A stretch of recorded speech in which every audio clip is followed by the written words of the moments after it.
25শে ফেব্রুয়ারি 2009।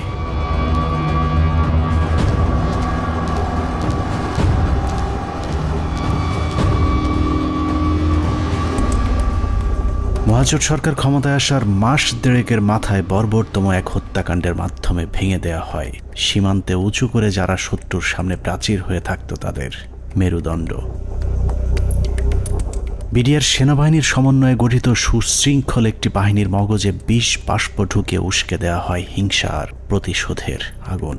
সেই আগুনেই পুড়েছে বিশ্বাস, আস্থা আর ভালোবাসায় তৈরি করা সাজানো গোছানো এক সুখের ঘর। পিলখানায় লাগা সে আগুনে শুধু যে 57 সেনা কর্মকর্তাই পুড়েছে তা নয়, সেই সাথে পুড়েছে কয়েক হাজার জওয়ানের সুখ, স্বপ্ন, সংসার। সীমান্ত অরক্ষিত করে ওদেরকে রক্ষিত করা হয়েছে কারারক্ষীদের ঘরে, যেই ঘরে দিন, মাস, বছর করে গুনে গুনে 15 বছর পার হয়েছে সীমান্ত রক্ষীদের। সেই থেকে ওপারের শত্রু যখন খুশি এপারে এসেছে কেউ তাদের বাধা দেয়নি, কারণ ওরাই ছিল আমাদের 1,44,000 বর্গ কিলোমিটার মানচিত্রের সীমানা প্রাচীর, যেই প্রাচীরে ক্ষত ধরিয়েই আমাদের মানচিত্রকে বিক্ষত করা হয়েছিল গেল 15টি বছর। মূলত 2009 সালের 25শে ফেব্রুয়ারি বিডিআরের হত্যাকাণ্ডই আমাদের গেল 15 বছরের ভাগ্য লিখে দিয়েছিল। এই 15 বছর বাংলাদেশের রাজনীতি, শিক্ষা, অর্থনীতি থেকে শুরু করে পুলিশ, প্রশাসন সবকিছু নিয়ন্ত্রণ করেছে ভারত, আর সবচেয়ে বেশি নিয়ন্ত্রণ করেছে বাংলাদেশ সেনাবাহিনীকে, যারাই ছিল একসময় আমাদের অহংকার। নারী, টাকা আর পদের লোভে সেনাবাহিনীর কিছু কর্মকর্তা তাদের মাথা বেচে দিয়েছিল ভারতের কাছে, যাদের পরিকল্পনাতেই খুন হয়েছিল দেশপ্রেমিক 57 জন সেনা কর্মকর্তা।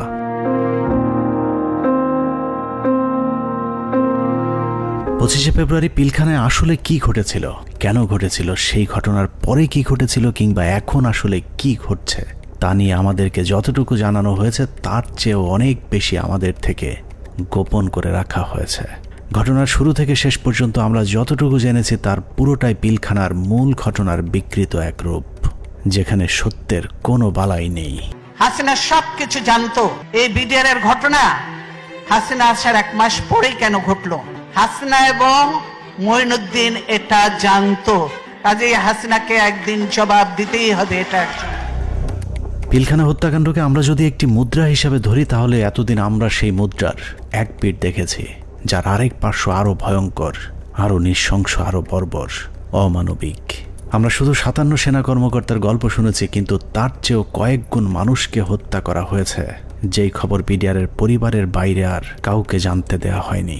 পিলখানা হত্যাকাণ্ডের মামলায় রাজসাক্ষী না হওয়ার জন্য বীর মুক্তিযোদ্ধা ডিএডি আব্দুর রহিম সাহেবকে জেলখানায় নিয়ে নির্মমভাবে ইনজেকশন পোস্ট করে তাকে শহীদ করা হয়। আনুমানিক 28 তারিখ সন্ধ্যার দিকে ওনার ভাইয়ের মানে মেজর ইনাম সাহেবের নির্দেশে আব্বু পিলখানায় আবার জয়েন করে। সন্ধ্যার সময় জয়েন করার সঙ্গে সঙ্গে কিছু আর্মি সদস্যরা আব্বুকে আলাদা করে লোকচক্ষুর আড়ালে নিয়ে যায়। সন্ধ্যা ঘনিয়ে আসার পরে একটা গাড়িতে করে চোখ বেঁধে, হাত বেঁধে ঢাকা ক্যান্টনমেন্টের দিকে নিয়ে যায় এবং ডিজিএফআই সেলে নিয়ে যায়। আব্বু তাদের কথাবার্তাতে বুঝতে পারে যে আব্বু ডিজিএফআই সেলে আছে। ওখানে সম্ভবত একটা 12 নম্বর কোন একটা রুমে আব্বুকে 10 থেকে 12 দিন রাখা হয় এবং অমানবিক নির্যাতন করা হয়। আপনার ইলেকট্রিক শক দেওয়া হয়, লিঙ্গে বাড়ি দেওয়া হয়, মানে অসহনীয় কষ্ট তাদেরকে সহ্য করতে হয়। ড্রিল মেশিন দিয়ে পা ছিদ্র করে, তারপর আপনার পেরেক দিয়ে হাতের পায়ে নখ উপড়িয়ে ফেলায়। 2009 সালে পিলখানায় যে হত্যাকাণ্ড শুরু হয়েছিল সেই হত্যাকাণ্ড এখনও শেষ হয়নি। 25 থেকে 27 তারিখ পর্যন্ত ভাড়াটে খুনিদের দিয়ে সেনা কর্মকর্তাদের খুন করা হয়েছে, আর 27 তারিখের পর থেকে সেনাবাহিনীর ঊর্ধ্বতন কর্মকর্তারা নিজেরাই খুনের কাজ চালিয়ে গিয়েছেন। ঘটনার পর জিজ্ঞাসাবাদের নামে বিডিআরের 167 জন জওয়ানকে নিজেদের হাতে হত্যা করেছে আমাদের গর্বের সেনাবাহিনী। এমনকি সেনাবাহিনী শিখিয়ে দেয়া সাক্ষ্য দিতে চায়নি বলে পিলখানার জামে মসজিদের ইমামকে পর্যন্ত নির্মমভাবে হত্যা করা হয়েছে, যিনি ঘটনার শুরু থেকে শেষ পর্যন্ত নিজ চোখে প্রকৃত খুনিদেরকে দেখেছিলেন। এসব তো আমাদের সৈনিকরা করবে না, কখনোই আমাদের সৈনিকরা অফিসারের উপরে আক্রমণ করবে না। যেভাবে গুলি করতে করতে ভিতরে ঢুকে গেছে, আর একজন হিন্দিতে কথা বলে, ইংলিশে কথা বলে, কমেন্ট করে ওদেরকে। পিলখানার ঘটনার বেশিরভাগ তথ্য উপাত্ত আলামত নষ্ট করে দেওয়া হয়েছে। তারপরেও চূড়ান্ত ঝুঁকি নিয়ে দেশপ্রেমিক কয়েকজন সেনা কর্মকর্তা অত্যন্ত গোপনীয়ভাবে কিছু গুরুত্বপূর্ণ তথ্য প্রমাণ নিজেদের সংগ্রহে রেখেছিলেন। বিডিআর হত্যাকাণ্ডের দিন বেঁচে যাওয়া কিংবা পিলখানার বাইরে থেকে বারবার ভেতরে ঢুকে অফিসারদের জীবন বাঁচানোর চেষ্টা করা, অথবা যারা ঘটনার সুষ্ঠু তদন্তের ব্যবস্থা করতে চেয়েছিলেন, এরকম একদল সেনা কর্মকর্তার সহায়তায় আমাদের আজকের অনুসন্ধানটি করা হয়েছে। দীর্ঘ সময় ধরে চলা আমাদের একান্ত প্রচেষ্টায় ঘটনার মূল রহস্য উদ্ঘাটনের সর্বোচ্চ চেষ্টা করা হয়েছে। তারা রাষ্ট্রের মানুষের সুন্দরভাবে একটা সেবা দেওয়ার জন্য দায়িত্ব নেয় নাই, এবং মাত্র 1.5 মাসের মাথায় বিডিআর মতো একটা হত্যাযজ্ঞ তারা চালিয়েছিল পরিপূর্ণ রাষ্ট্র সহযোগিতায়। কারণ রাষ্ট্রকে পরিপূর্ণ এই সময় থামিয়ে রাখা হয়। এই জায়গায় একটা বিশাল একটা কাজ করার জায়গা কমিশনের, যে এই পোস্টিং গুলা কাদের অর্ডারে হয়েছিল, কি ক্রাইটেরিয়াতে ওনাদেরকে তখন এইভাবে পোস্টেড করা হলো, কেন এত কুইক, মানে এই জিনিসটা তো সন্দেহের উদ্রেক করে, তাই না? যে 18 ইঞ্জিনিয়ার্স এর কর্নেল মেহেদী স্যার এত ইম্পর্টেন্ট সব কাজ করছিল, ওদেরকে যখন ক্লোজ অ্যারেস্ট করে রাখা হয় বা আয়নাঘর থেকে নিয়ে ইসে রাখা হয়, মেস বিতে ক্লোজ অ্যারেস্ট করে রাখা হয়, তখন এই রেজানুর খান স্যারের সঙ্গে আমার বাবা দেখা করতে গেছিলেন যে আমার খোঁজ নেওয়ার জন্য। তখন উনি বলেন যে আপনার ছেলে মানে বাংলাদেশের সবচেয়ে বড় সন্ত্রাসী, তার কথা একদম ভুলে যান। পিলখানায় আসার আগের 2 বছর 3 বছর তারা আসলে কি করছিল, কোথায় তাদের পোস্টিং ছিল, তারা কাদের সাথে মেলামেশা করছে। আমাদের অনুসন্ধানে সহায়তাকারী এসব অফিসারদের সকলে বিডিআর হত্যাকাণ্ডের ঘটনায় নির্যাতনের শিকার। কেউ কেউ দীর্ঘ সময় গুমের শিকার, কেউ চাকরিচ্যুত হয়েছেন কিংবা জীবন বাঁচাতে চাকরি এবং দেশ ছাড়তে বাধ্য হয়েছিলেন। ডিজিএফআই কেন আমাদেরকে বাধা দিলেন, উল্টা আর আমাদের সাথে রাগ করলেন যে কেন তোমরা পলাতক এদেরকে ধরে নিয়ে আসলে, তাদের তো পালিয়ে যেতে দেওয়া হচ্ছিল অন্ধকার করে, লাইন কেটে যে তাদেরকে পালিয়ে যেতে দেওয়া হচ্ছিল। এই বিষয়টা অবশ্যই ওই সময় সমস্ত পত্রিকায় এসেছিল। আর 3 নাম্বার হচ্ছে যে এই যে এরা যে মানে বললো যে এরা ঠিক জানে না কে তাদের কমান্ড করছে, এই যে জিনিসটা সবার মুখ ঢাকা ছিল। সো কে কাকে কমান্ড করছে এটা তো চেহারা, যেমন আমার সৈনিক কিন্তু সবাইকে চিনে, একটা ইউনিটের আমি সবাইকে চিনি, যে আমাকে অমুক স্যার এটা বলেছে। একে তো ওখানে হচ্ছে প্যারেড উপলক্ষে বিভিন্ন ইউনিটের সৈনিকরা এসেছিল, সবার মুখ ছিল বাধা, এই জন্য ওরা জানতো না যে কার কমান্ডে তারা কাজ করছে। সেনাবাহিনীর মধ্যম সারির এসব সেনা কর্মকর্তাদের সংগ্রহে থাকা কিছু গোপন অডিও ভিডিও ছিল আমাদের অনুসন্ধানের মূল পুঁজি। স্পর্শকাতর এসব তথ্য উপাত্ত নিয়ে আমাদের আজকের অনুসন্ধান।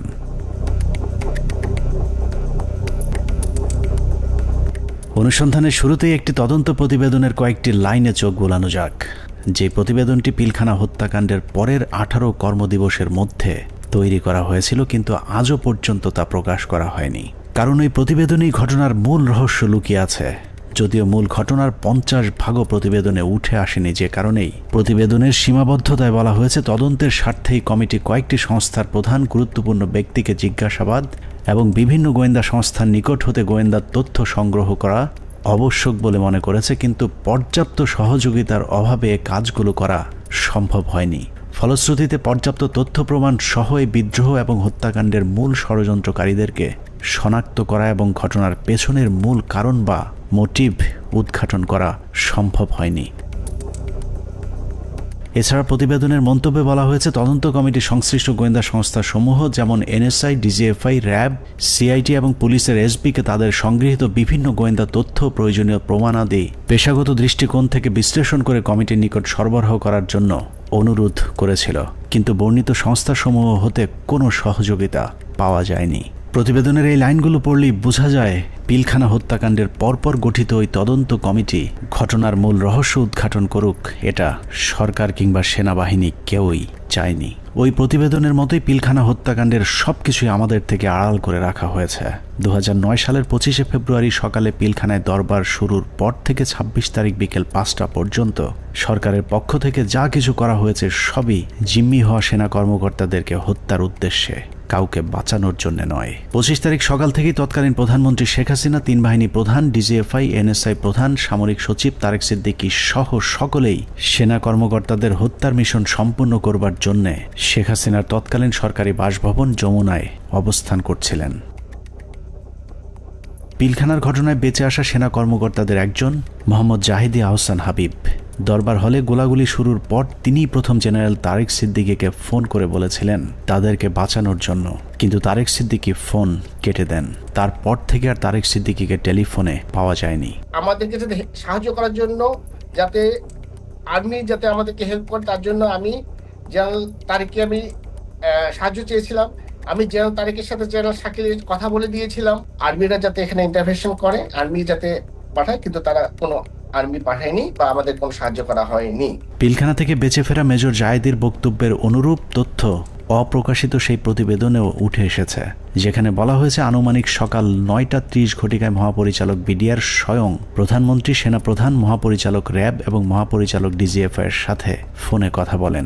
এ সময় বিডিআরের ডিজি সুনির্দিষ্টভাবে তাদেরকে জানান 44 রাইফেলস ব্যাটালিয়ন বিদ্রোহ করেছে। এছাড়াও অবরুদ্ধ অন্যান্য সেনা কর্মকর্তাগণও তাদের মোবাইলে সাহায্যের জন্য বিভিন্ন স্থানে টেলিফোন করেন ও SMS পাঠান। আত্মীয় স্বজন, বন্ধু বান্ধব ও সহকর্মীদের তাদের অসহায়ত্বের খবর জানান। সাহায্য প্রত্যাশায় আটকে পড়া কর্মকর্তারা জানায় দরবার হল বিদ্রোহী জওয়ানদের নিয়ন্ত্রণে, আমরা বন্দী, আর কথা বলা যাচ্ছে না, দ্রুত ব্যবস্থা নিন, আর হয়তো দেখা হবে না, তুমি ভালো থেকো, আমার সন্তানদের যত্ন নিও, ইত্যাদি ইত্যাদি। প্রতিবেদনের এতটুকু অংশ পড়লেই বোঝা যাচ্ছে যে সকাল 9:30টায় প্রধানমন্ত্রী, সেনাপ্রধান, র্যাব ডিজি এবং ডিজিএফআই, NSI সহ সকলেই বিডিআরের ডিজি মেজর জেনারেল শাকিল আহমেদের পরিণতি কি হতে যাচ্ছে তা জেনে গিয়েছিলেন। তারপরেও কোনো পদক্ষেপ নেওয়া হয়নি। সাথে প্রায় 1 প্লাটুন আমার র্যাব ছিল, আমার সাথে আরো 2-3 জন অফিসার ছিল। আমি মেজর রাজনের কথা বলেছি, মেজর রাজন অলথু আমার সাথে ছিল, আমার সাথে আরো 2-3 জন পুলিশ অফিসার ছিল। মেজর জুলকার তখন সম্ভবত সে ক্যাপ্টেন জুলকার ছিল, ক্যাপ্টেন ইয়াসির ছিল। আপনার ওইদিকে আমার 5 নম্বর গেটে মেজর আমিন ছিল, আমার টুয়াইসি বর্তমানে সে প্রবাসী মেজর আমজাদ ছিল, আমার সঙ্গে ছিল আরো আপনার এসপি শহীদ ছিল, আমার অ্যাডজুটেন্ট খালিদ, ক্যাপ্টেন খালিদ ছিল। তো অসংখ্য অফিসার, প্রায় 7-8 জন আমরা মিলিটারি এবং পুলিশ অফিসার সব মিলে প্রায় আমি মনে 7-8 আরো বেশি 10-12 জন আমরা 5 নম্বর গেটে ছিলাম। আমরা কিন্তু কমপ্লিটলি একটা অল্টারকেশনের ভিতরে ছিলাম। আমরা বারবার এই তৎকালীন আমি এডিজিকেই বেশি করে বলবো, কারণ এডিজি কর্নেল রেজানুর, আমি এখনো অবাক হচ্ছি যে এই ব্যক্তিটিকে কেন প্রশ্নের সম্মুখীন করা হয়নি। তখন কিন্তু সুযোগ ছিল তাকে প্রশ্ন করার, তখন করা হয়নি, কিন্তু এখনো কেন করা হচ্ছে না। এই ব্যক্তিটি কিন্তু আমাদেরকে বারবার বাধা দিয়েছে যে আমরা যেন ভিতরে প্রবেশ না করি। যে যমুনা ভবনের থেকে সে বারবার বলছিল এবং রেফারেন্স দিচ্ছিল প্রাইম মিনিস্টারের, যে উনি বলেছেন একটা আলোচনা হবে, কেউ যেন আমরা এখানে বিডিআর গেটে কোনো ধরনের আক্রমণ না করি এবং ভিতরে ঢোকার চেষ্টা না করি। ততক্ষণে সেনাবাহিনী এবং র্যাবের বেশ কয়েকটি দল পিলখানার বিভিন্ন গেটে অবস্থান নিয়েছিল। ভেতরের পরিস্থিতি ক্রমেই নিয়ন্ত্রণের বাইরে চলে যাচ্ছে সেই খবর তাদের কাছেও পৌঁছেছিল, কিন্তু তাদেরকে পিলখানার ভেতরে অভিযান চালানোর পথে বাধা সৃষ্টি করে রেখেছিল সেই একই জায়গা থেকে। রেজাকে সেখানে কর্নেল রেজানুর খান, র্যাবের এডিজি, সে থামায় দেয় যে কোনোভাবে, সে ঢুকতে পারে নাই। সেটা কিন্তু আমি বলতেছি অ্যারাউন্ড 9 AM আমরা আসবার আগে, যেটা আমাকে রেজা, আমি ওখানে যাওয়ার পরে 10:30টার সময় রেজা আমাকে ব্রিফ করে যে স্যার এই অবস্থা, আপনারা কি ঢুকতে পারবেন? তখন আমি জেনারেল হাকিমকে বলি, উনি বললেন যে না, এখন ঢোকা যাবে না। CGS, chief of general staff, general Moeen তো তখন পতিতা হাসিনার কাছে বঙ্গভবনে বসে অপেক্ষা করতেছে আদেশ শুনবার জন্য, নিজে থেকে কোনো সেনাপ্রধান হিসেবে কোনো অর্ডার দেয় নাই। এখানে একটা জিনিস ক্লিয়ার করি, এই বিডিআর অপারেশনের সময় 3 জন, এটা তো আর্মির অ্যাকশন, এটা কোনো পলিটিক্যাল কোনো কিছু হওয়ার কথা না, 3 জনের কমান্ডের দায়িত্ব ছিল। একটা ছিল সেনাপ্রধান জেনারেল মঈনু আহমেদ, সে যেহেতু হাসিনার সাথে বসে আছে গণভবনে, তখন কিন্তু যমুনায়, গণভবন না যমুনায় বসে আছে। আর তার বর্তমানে chief of general staff major general Sinaib Jamali, তার আদেশ দেওয়ার কথা, হ্যাঁ ভিতরে ঢুকো। আর অন দ্য স্পট কমান্ডার একজন। এখানে আমরা অনেক অফিসার ছিলাম, কিন্তু সবাই কমান্ডার দায়িত্ব সেখানে পায় না। নিয়ম অনুযায়ী ব্রিগেডিয়ার জেনারেল হাকিমের অন দ্য স্পট কমান্ডার, 3 জনের একজনের কাছ থেকে যদি আমরা আদেশ পাইতাম, আমরা ভিতরে ঢুকতাম। অনুমতি দিচ্ছে করে চলতে থাকে কালক্ষেপণ। 9:30 থেকে শুরু করে 11টার মধ্যেই বেশিরভাগ অফিসারদের হত্যা করা হলেও কিছু কর্মকর্তা পালিয়ে যাবার কারণে হত্যার মিশন অসম্পূর্ণ থেকে যায়, যা শেষ করতে সময় লাগে পরদিন বিকেল 5টা পর্যন্ত। তবে দরবার হলের সামনের হত্যাকাণ্ড শেষে খুনিদের প্রথম দলকে বের করে দেওয়ার ব্যবস্থা করা হয়। 12:30 পিলখানার 3 নম্বর গেটের সামনে বিডিআরের পক্ষ থেকে শতাধিক মানুষের একটি মিছিল বের করা হয়। এসব মিছিল থেকে বিডিআর জওয়ানদের দাবি দেওয়ার প্রতি সমর্থন ব্যক্ত করে জয় বাংলা, জয় বিডিআর, বিডিআর জনতা ভাই ভাই ইত্যাদি স্লোগান দেওয়া হয়েছিল। জয় বাংলা মিছিল করা ওই দলটি ভেতরে ঢুকার কিছুক্ষণ পর বেরিয়ে আসে সংখ্যায় দ্বিগুণ হয়ে। ধারণা করা হয় ওই মিছিলের মাধ্যমেই খুনিদের একটি অংশকে ভেতর থেকে নিরাপদে বের করে দেওয়ার সুযোগ করে দেওয়া হয়। যেখানে আর্মির অপারেশন, আর্মির করবার কথা, সেখানে বিভিন্ন আওয়ামী লীগের পলিটিক্যাল লোকজন ভিতরে ঢুকতেছে যাইতেছে। এর মধ্যে আমরা দেখতে পাচ্ছি আমাদের কাছে অফিসারদের কাছে বাইনকুলার, তাপস, মির্জা আজম, নানক, শেখ সেলিম, এরা সবাই কিন্তু যাওয়া আসা করতেছে ভিতরে। এবং এর মধ্যে আবার দেখলাম কি ছাত্রলীগ যুবলীগ মিলে একটা মিছিল বলে ওই নিউ মার্কেটের গেট থেকে ঢুকলো, তারা 20-25 জন হবে। তারা ঢুকে ওখানে কিছুক্ষণ, পুরাটা তার দেখা যায় না। আবার ঘন্টাখানেক পরে দেখলাম কি সেই মিছিল, তাদের হাতে কিন্তু আওয়ামী লীগের ব্যানার আছে। সেই মিছিল বের হয়ে যাচ্ছে, সেটা সংখ্যা হচ্ছে লোকের এখন 100 থেকে উপরে, 100-125 জন ঢুকছিল, 25 জন বাইরে হয়ে যাচ্ছে। সাথে সাথে আমরা সেটে যারা ছিল তাদেরকে জানালাম যে দেখো এই মিছিলটাকে আটকাও, এদের মধ্যে থেকে কিন্তু ভিতরে যারা কিলার তারা বের হয়ে তাদেরকে বের করে নিয়ে যাওয়া হইতেছে। বিডিআর কমপ্লেক্স যে ভিতরে যত সৈনিকরা ছিল তখন সবাই জাগো বলে যে যেদিকে পারলো বেরিয়ে চলে গেল। এটা হওয়ার কথা না। একটা ট্রেন সোলজার একটা এইভাবে পালিয়ে যেতে পারে না, যখন যতই গুলি হোক, কেননা তার কাছে কোনো অর্ডার আসেনি। এবং এই সময় কিছু অফিসারও কিন্তু পালিয়ে গিয়েছিল। তো আমাদেরকে বের করতে হবে হু অল অর, মানে ওই অফিসাররা কারা কারা। এই সময় পালানোর কথা না।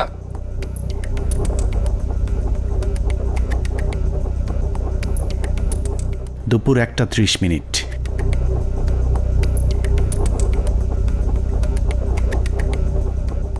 খুনের প্রথম পর্ব শেষ হবার পর শুরু হয় দ্বিতীয় পর্ব।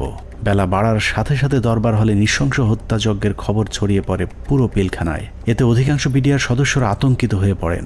বিডিআর সদস্যরা যেভাবে পেরেছে পালিয়ে যাওয়ার চেষ্টা করতে থাকে, কিন্তু বাকি অফিসারদের খুঁজে বের করে হত্যার জন্য সরকারের আরও কিছুটা সময় প্রয়োজন ছিল, যে কারণে বিডিআর জওয়ানদের চাঙ্গা করতে শুরু হয় সরকারের নতুন ষড়যন্ত্র। নাটকের এই পর্বে মঞ্চে আসে মুন্নি সাহা এবং জয় মামুন, যারাই প্রথম গুজব ছড়িয়ে দেন পিলখানায় অপারেশন ডাল ভাতের টাকা নিয়ে অসন্তোষের কারণেই বিডিআরের ডিজিকে জিম্মি করেছে বিডিআরের জওয়ানেরা। এর পরপরই সেনাবাহিনী নিয়ে নানা ধরনের উস্কানিমূলক তথ্য প্রচার করতে থাকে বিশেষ কয়েকটি গণমাধ্যম। অফিসারদের কি অবস্থা? অফিসার যারা ছিল দরবার হলে যারা ছিল তাদের কি অবস্থা? তারা অনেকে ভেঙে গেছে, অনেকে আমাদের জিম্মিতে আছে, তাদেরকে কিছু করা হয়নি। ওরা খুব ভালোভাবে জানে বিডিআর এর প্রতি কি অন্যায় অবিচার চলে। আপনাদের তো অনেক দিনের এটা ক্ষোভ, আজকে কেন? আজকে কোন পরিপ্রেক্ষিতে এটা করলেন? উনি বোঝেন না, উনি খালি আশা দেয়। এখন আমরা ওনাদেরকে আটক অবস্থায় রাখছি যাতে আমাদের দাবিগুলা মাননীয় প্রধানমন্ত্রী এবং স্বরাষ্ট্রমন্ত্রী আমাদের দাবি মানবেন। দেখছিলেন মুন্নি সাহার সঙ্গে বিশেষ। এ সময় নিজেদের লেখা বিভিন্ন ধরনের লিফলেট বিডিআরের নামে প্রচার করে গুজব ছড়াতে থাকে স্থানীয় আওয়ামী লীগের নেতাকর্মীরা। পিলখানার ভেতরেও ততক্ষণে বিডিআরের মাঝে ছড়িয়ে দেওয়া হয়েছে মিডিয়া এবং জনগণ আমাদের সাথে আছে। অপারেশন ডাল ভাতের টাকা মেরে খাওয়া সেনাবাহিনীর প্রতি এমনিতেই অনেকের ক্ষোভ ছিল, তার উপর সেনাবাহিনী যে কোনো সময় হামলা চালাতে পারে এমন গুজব ছড়িয়ে অস্ত্র হাতে তুলে দেওয়া হয় বিডিআরের সাধারণ জওয়ানদের হাতে। একদিকে আওয়ামী লীগের বিডিআরের পক্ষে মিছিল, অন্যদিকে গণমাধ্যমের উস্কানিতে হত্যাকাণ্ডে অংশ নেয়নি এমন অনেকেও দুপুরের পর বিদ্রোহী হয়ে ওঠে। জিনিসপত্রের দাম কারা বাড়াইছে শুনবেন? অরিজিনাল সেনা কর্মকর্তারা বিডিআর কে দিয়ে দাম বাড়াইছে। আস্তে আস্তে বর্ডার থেকে সমস্ত মাল নিয়ে আসতো, নিয়ে আসা স্ট্রোক করতো বিডিআর এর প্যারেড গ্রাউন্ডে। স্ট্রোক করে সেই মালগুলি দেশবাসী মাধ্যমে অনেক দিন পর সাপ্লাই করতো, যার কারণে অনেক দাম বেড়ে যেত জিনিসগুলির। যত ডাল ভাতের টাকা আছে সব মেরে খাইয়া ফেলেছে। ডাল ভাতের নামে তারা কোটি কোটি টাকা হাতিয়ে নিয়ে গেছে, কোটি টাকা হাতিয়ে নিয়ে গেছে ডাল ভাতের নামে। এরই মধ্যে গণভবনের নতুন ষড়যন্ত্রের অংশ হিসেবে আওয়ামী লীগ নেতা জাহাঙ্গীর কবির নানককে পিলখানার 4 নম্বর গেটে পাঠানো হয়। পিলখানার চারপাশের এলাকা থেকে বাড়িঘর ফেলে মানুষ যখন সরে যাচ্ছিলেন, তখন বীর দর্পে 4 নম্বর গেটের দিকে এগিয়ে যান আওয়ামী লীগের তৎকালীন এলজিআরডি প্রতিমন্ত্রী জাহাঙ্গীর কবির নানক, ফজলে নূর তাপস এবং হুইপ মির্জা আজম। অন্যদিকে প্রস্তুত ছিলেন সাংসদ মাহবুবারা গিনি এবং ওয়ারেসাত হোসেন সহ আওয়ামী লীগের বেশ কয়েকজন নেতাকর্মী। একজন মহিলা এমপি, তো মহিলা এমপিকে কাছে আসার পরে তখন আমি চিনতে পেরেছিলাম। তো আর ওনাদের দুজনকে তো আমি চিনি। তো ওনারা এসে পাশে দাঁড়ানোর পরে ফরজুল কারোর কাছে এসে মহিলারা জিজ্ঞেস করলেন যে আমি কি একটা সাদা পতাকা পেতে পারি? তো স্যার তখন পিছন দিকে ঘুরে তাকালেন, ঘুরে তাকিয়ে সৈনিককে জিজ্ঞেস করলেন যে তোমাদের কারোর কাছে কোনো সাদা পতাকা বা এরকম কোনো কিছু আছে কিনা। তো তৎপরবর্তীতে ওখান থেকে ওরকম সাদা পতাকা কোনো কিছু না পাওয়াতে উনি স্যার বললেন যে আমার কাছে একটা রুমাল আছে, এটা চলবে কিনা। উনি ওটা দিয়ে দিলেন। বাট ওনারা এই সময় স্যার কিন্তু ওনাদেরকে জিজ্ঞেস করলেন যে আপনারা যে এখান দিয়ে যাবেন তো ওখান থেকে গুলি হচ্ছে, তো তখন ওই মহিলা এমপি গিনি বলেছিলেন যে না আমাদেরকে গুলি করবেন বা গুলি আসবেন আমাদের দিকে, আপনি এটা নিয়ে চিন্তা করবেন। তো এই জিনিসগুলো কিন্তু কিছু সিগনিফিকেন্ট জিনিস, তখন এগুলো অর্থ বুঝি নাই যে ওনারা এইভাবে এত কনফিডেন্ট কি, বাট এগুলো যেমন পরবর্তীতে জীবনে আসার পরে আমি বুঝতে পেরেছি যে আচ্ছা এইটার মানে তাহলে এই জিনিসটা দাঁড়ায়। আওয়ামী লীগের ওই প্রতিনিধি দলকে পেয়ে বিডিআর সদস্যরা মনে করেছিল তারা হয়তো বিডিআরকে বাঁচাতেই এসেছিল, কিন্তু এটাই ছিল বিডিআরের জন্য সবচেয়ে ভয়ঙ্কর ফাঁদ, যেই ফাঁদে পা দেয় পিলখানা হত্যাকাণ্ডের পুরো দায় বিডিআরের উপর চলে আসে। পিলখানার 4 নম্বর গেটে যখন নানক আজমদের নেতৃত্বে আওয়ামী লীগের একটা দল পিলখানার ভেতরে পৌঁছায়, তখন বিডিআরের পোশাক পরা কিছু লোক তাদের সাথে বেশ কিছুক্ষণ কথাবার্তা বলেন। তাদের মধ্যে কি কথা হয়েছে সেটা জানা না গেলেও এর পরপরই বিডিআরের কয়েকজন ব্যক্তিকে সামনে নিয়ে আসা হয় যাদের নাম এর আগে কখনো শোনা যায়নি। তাদের মধ্যে একজন ডিএডি তৌহিদ, যাকে আমরা পিলখানা হত্যাকাণ্ডের কথিত মূল হোতা হিসেবে এতদিন ধরে জেনে এসেছি। নানক আজমদের সাথে বৈঠক করা ওই দলটি ডিএডি তৌহিদ সহ কয়েকজন ডিএডিকে খুঁজতে থাকেন।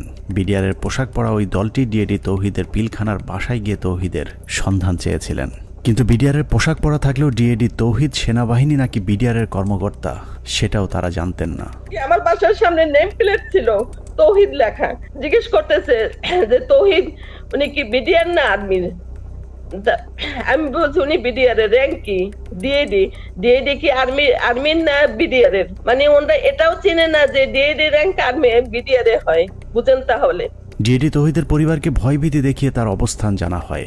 এরপরই প্রথমবারের মতো দৃশ্যপটে আসেন ডিএডি তৌহিদ, ডিএডি আব্দুর রহিম সহ বেশ কয়েকজন বিডিআরের সৈনিক, যাদেরকে বিডিআর বিদ্রোহের নেতা পরিচয় দিয়ে নিয়ে যাওয়া হয় প্রধানমন্ত্রীর সাথে বৈঠকে।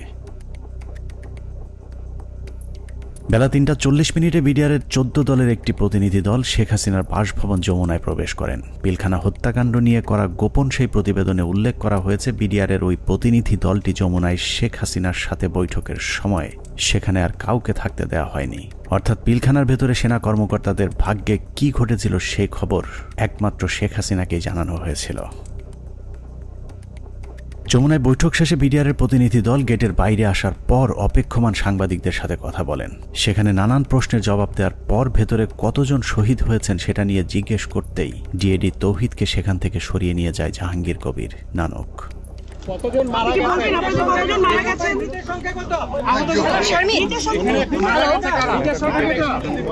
হাসিনার সাথে বিডিআরের সেই বৈঠকের মূল উদ্দেশ্য অফিসারদেরকে বাঁচানো কিংবা বিডিআরের আত্মসমর্পণ নয়, বরং বিডিআরকে জানিয়ে দেওয়া হয়েছিল কোনোভাবেই আত্মসমর্পণ করা চলবে না। যদিও বৈঠকের পর জানানো হয় বিডিআর অস্ত্র সমর্পণে রাজি হয়েছেন, কিন্তু ডিএডি তৌহিদকে পিলখানার ডিজি বানানো থেকে শুরু করে পিলখানার পরবর্তী ঘটনাবলী সবই ছিল শেখ হাসিনার তৈরি করা নাটকেরই অংশ।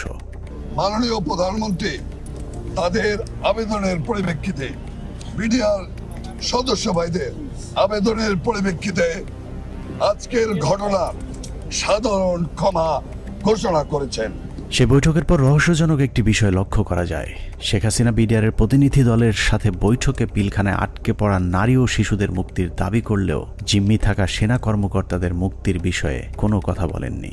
ভিতরে যারা মহিলা, শিশু, সন্তানাদি নিয়ে যারা আটকা পড়েছেন হেডকোয়ার্টারের ভিতরে, তাদেরকে এই মুহূর্তে তারা যাওয়ার পরিস্থিতি ব্যবস্থা করে দিবেন। কেন শুধুই নারী শিশুদের মুক্তি চাওয়া হয়েছিল সেই প্রশ্নের উত্তর জানতে আমরা 2009 সালের একটি জিজ্ঞাসাবাদের অডিও শুনে আসব, যেখানে পিলখানা হত্যাকাণ্ডে অভিযুক্ত হিসেবে জাহাঙ্গীর কবির নানককে সেনাবাহিনীর বিশেষ একটি তদন্তকারী দল জিজ্ঞাসাবাদ করেছিলেন।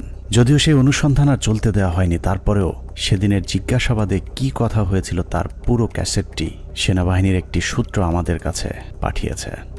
এত বড় একটা নেগোসিয়েশন হলো, ডিজি এবং অফিসার বা ফ্যামিলিদের বেরিয়ে আসার ব্যাপারে কোনো আপনার স্টেটমেন্টও ছিল না, বা না বলছি যে আপনার মানে এটা নেগোসিয়েশন ডিলের মধ্যে এটা হলো না কেন যে ঠিক আছে তোমরা এটা রাখো, এটা ছাড়ো, অস্ত্র দাও, এই কন্ডিশনস সবাইকে ছেড়ে দিবে না, তাহলে তো কেউ যাবে নিয়ে আসবে বা ডিজির সাথে কথা হবে, আচ্ছা ঠিক আছে সাধারণ ক্ষমা হবে, কিন্তু তার আগে আমি ডিজির সাথে কথা বলে সেই পরিপ্রেক্ষিতে কিন্তু ওনারা ঢুকলেন মাননীয় স্বরাষ্ট্রমন্ত্রী মহোদয়। না ওইটা আমি বলতেছি যখন সাধারণ ক্ষমা ঘোষণার আগে অ্যাটলিস্ট লাস্ট একটা কন্ডিশন হওয়া উচিত ছিল যে আমি ডিজি যেহেতু আটকাছে বলতেছো, সুতরাং তোমাদের কাউকে পাঠাও, ডিজির সাথে আমি কথা বলে নিশ্চিত হতে চাই।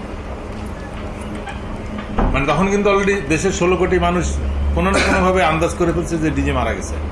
4টার সময় প্রাইম মিনিস্টার অফিসে যখন আলাপ হয়, তা এই আলাপের মধ্যে ডিজির মৃত্যুর বিষয়টা আসলো না কি করে, বা অল ইন্টেলিজেন্স সোর্সেস মিস করলো কি করে, যে আপনার কোনো প্রেস ব্রিফিংয়েও এটা আসলো না অফিসার প্রত্যেকটা ফ্যামিলি? সরি, আসছে। আমি এই যে বিষয়টা আমার কাছে আপনার প্রেস ব্রিফিংয়ে শুধু জিম্মির ব্যাপার আসছে, বা ডিজি বা তার অন্যান্য অফিসারদের রিলিজের ব্যাপারে যারা আটক আছেন তাদেরকে পার্টিকুলার ডিজি কথা বলা হয়নি স্যার। আমার কথাই নাই, কিন্তু বলা ছিল যাদেরকে জিম্মি করছেন, but it was A casual কথা, নট না যে অফিসার ওকে ডিজি এবং অফিসাররা ফেরত আসবে অথবা 10 জন থাকবে বাকিরা। কিন্তু ওই DG being the main centre focal point of PDR, আমাদের কিন্তু প্রথমে আসলে ডিজি আছে কিনা এই জিনিসটা কিন্তু কোথাও কোনো প্রেস ব্রিফিং এ কোথাও, মানে সাধারণ ক্ষমার আগে তো এই কন্ডিশন হইতে হবে, যেটা হত্যাকারী তো সাধারণ ক্ষমা পেতে পারে। অল এরকম কিন্তু আলোচনা হয়েছে, কিন্তু পার্টিকুলারলি ডিজি বলানের শুধু ওখানে বলা ছিল যে সকল মহিলা, শিশু এবং অফিসাররা যারা জিম্মি, এই শব্দটা বলা হচ্ছে। আপনি বলেছেন যে সমস্ত মহিলা, শিশু, but you never talked about office DG এবং অন্যান্য অফিসার। স্যার, আমি আপনাকে আপনার ভিডিও ক্লিপটা শোনাতে চাচ্ছি না, একটু আমি দেখেন। সেনা কর্মকর্তাদের মুক্তি না চাওয়াটা কোনো ভুলবশত ঘটনা নয়, বরং শেখ হাসিনা জানতেন ওইসব কর্মকর্তাদেরকে এরই মধ্যে হত্যা করা হয়েছে, যে কারণেই তাদের মুক্তি না চেয়ে বরং নিহত সেনা কর্মকর্তাদের লাশ গুম এবং বেঁচে যাওয়া বাকি কর্মকর্তাদের খুঁজে খুঁজে মারার জন্য আরও কালক্ষেপণ করা হয়েছিল। সে কারণে বৈঠক শেষে বিডিআরের সদস্যরা পিলখানায় যাবার পর আবারও নতুন করে গোলাগুলি শুরু হয়।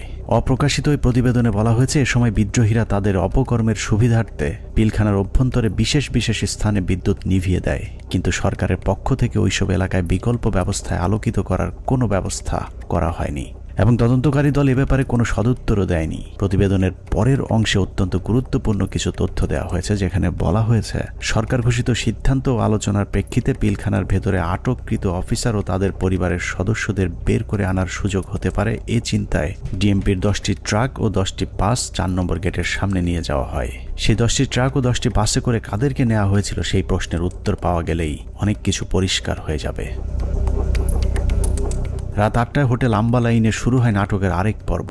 বিডিআর প্রতিনিধি দলের সাথে তৎকালীন স্বরাষ্ট্রমন্ত্রী অ্যাডভোকেট সাহারা খাতুনের আবারও বৈঠক শুরু হয়। এ সময় তার সাথে পুলিশের আইজিপি, র্যাবের ডিজি, গোয়েন্দা সংস্থার কর্মকর্তা ছাড়াও যথারীতি নানক ও আজমও উপস্থিত ছিলেন।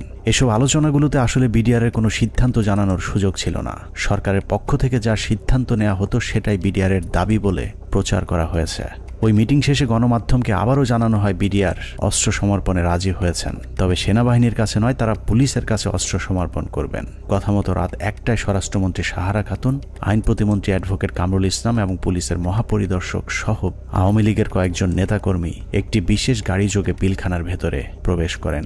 আওয়ামী লীগের প্রতিনিধি দলের পিলখানায় যাবার মূল উদ্দেশ্য কি ছিল সেটা পরিষ্কার হয়ে যাবে তাদের সন্দেহজনক কিছু কার্যক্রম দেখলেই। প্রতিনিধি দলের প্রথমেই সেনাবাহিনীর জিম্মি থাকা কর্মকর্তাদের খুঁজে বের করার কথা থাকলেও সাহারা খাতুন সহ প্রতিনিধি দলটি কয়েকটি বাসায় গিয়ে মাত্র 15 জনকে উদ্ধার করে নিয়ে আসেন।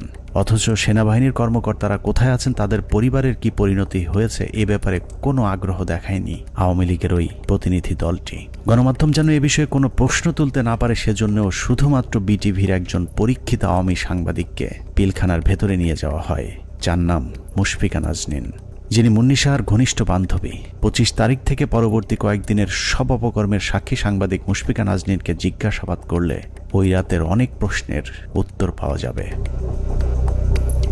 সেই রাতে সবচেয়ে রহস্যজনক ঘটনা হলো, হোটেল আম্বালায় বৈঠক শেষে সাংবাদিকদের জানানো হয়েছিল বিডিআর সেনাবাহিনীর পরিবর্তে পুলিশের কাছে অস্ত্র সমর্পণে রাজি হয়েছে।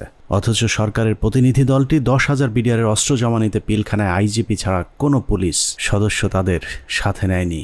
ভেতরে কেন পুলিশ নিয়ে যাওয়া হয়নি সেই বিষয়টি জানতে 2009 সালের 27 ফেব্রুয়ারি অ্যাডভোকেট কামরুল ইসলামকে জিজ্ঞাসাবাদ করেছিল তদন্তকারী দল।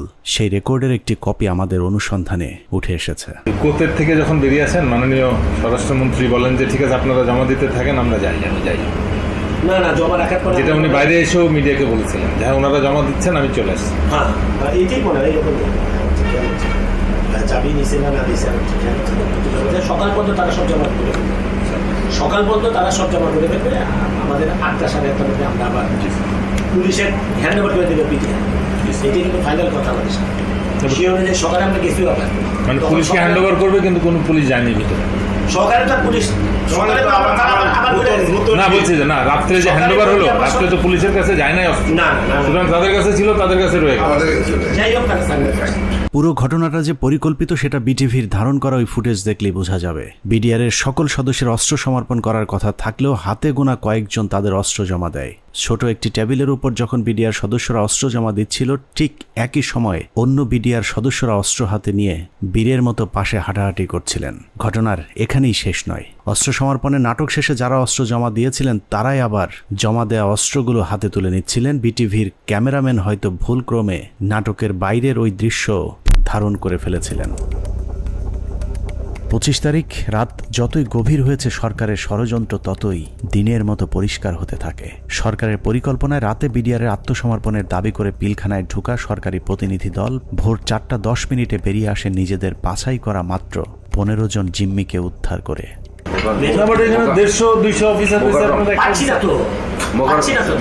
তাহলে মানে যে কোনো হোস্টেজ রেস্কিউ, মানে যে কোনো হোস্টেজ রেস্কিউ অপারেশনে প্রথম তো আমার হোস্টেজের কে কে আছে, অফিসার এবং তার পরিবার, কয়জন অফিসারকে আমার সাথে আনলাম, কয়জন প্লাস হোস্টেজের মধ্যে সব থেকে বড় হোস্টেজ যেটা ডিজি এবং তার পরিবার, তাদের কেউই আসলো না। তাদের বেঁচে আছে না মরে গেছে তাও জানলাম না। তাহলে হোস্টেজ অপারেশন কি হবে? রেস্কিউ করতে যান, ইনসিডেন্টালি তখন নাটকের পর নাটক শেষে পরদিন সকাল শুরু হয় আরেক নাটকের মধ্য দিয়ে। 26 তারিখ সকাল 9টায় কৃষিমন্ত্রী মতিয়া চৌধুরী, জাহাঙ্গীর কবির নানক, জাতীয় পার্টির চেয়ারম্যান হোসেন মোহাম্মদ এরশাদ, আইন প্রতিমন্ত্রী কামরুল ইসলাম এবং ব্যারিস্টার তাপস আবারও পিলখানার 4 নম্বর গেটে উপস্থিত হন। ওদিকে 3 নম্বর গেটে আওয়ামী লীগের 200-300 নেতাকর্মী উপস্থিত হয়ে আবারও বিডিআরের পক্ষে স্লোগান দিতে থাকেন। এক পর্যায়ে মিছিলটি পিলখানার ভেতরে ঢুকে যায়। তবে ভেতরে যে কজন ঢুকেছিলেন তার চেয়ে কয়েক গুণ বেশি লোকজন নিয়ে পিলখানা থেকে কিছুক্ষণ পরে বেরিয়ে আসে আওয়ামী লীগের ওই মিছিলটি। 27 তারিখ তো 26 তারিখে একটা মাইক্রোবাসে করে বাইরের যে লোকেরা ভেতরে ঢুকেছিল তারা বের হয়ে যায়। 26 তারিখ দুপুর 2:30 12 সদস্যের মহাজোট মধ্যস্থকারী কমিটি গঠন করা হয়। আওয়ামী লীগ নেতা আব্দুল জলিলের নেতৃত্বে এই কমিটি আবারও হোটেল আম্বালাইনে বিডিআরের সাথে লোক দেখানো বৈঠক করেন। বৈঠক শেষে স্বরাষ্ট্রমন্ত্রী সাহারা খাতুন, জাহাঙ্গীর কবির নানক এবং মির্জা আজম আবারও 4 নম্বর গেট দিয়ে পিলখানায় প্রবেশ করেন। বিকেল 5টায় শেষবারের মতো আবারও ঘোষণা দেওয়া হয় বিডিআর অস্ত্র সমর্পণ করবে। মজার বিষয় হলো বিডিআর এবার আর পুলিশ কিংবা সেনাবাহিনীর কাছে অস্ত্র জমা দেওয়ার কোনো শর্ত দেয়নি। তবে শর্ত না থাকলেও পুলিশের মাধ্যমে পিলখানার নিয়ন্ত্রণ নেয় সরকার। এর পরপরই শেখ হাসিনা জাতির উদ্দেশ্যে ভাষণে বলেন, পরিস্থিতি এখন সম্পূর্ণ সরকারের নিয়ন্ত্রণে। নানা ধরনের গুজব ছড়িয়ে পরিস্থিতিকে ঘোলাটে করার চেষ্টাও মহল বিশেষ করছে, সে বিষয়েও সকলকে সজাগ থাকার আমি অনুরোধ জানাই। 27 তারিখ বাংলাদেশের মানুষের ঘুম ভেঙেছে ইতিহাসের নারকীয় এক হত্যাকাণ্ডের সাক্ষী হয়ে। শোকে বিহ্বল জাতির মেধাবী 57 কর্মকর্তার ক্ষত বিক্ষত এক একটি মরদেহ যেন গোটা জাতিকে দুমড়ে মুচড়ে শোকে স্তব্ধ করে দিয়েছিল।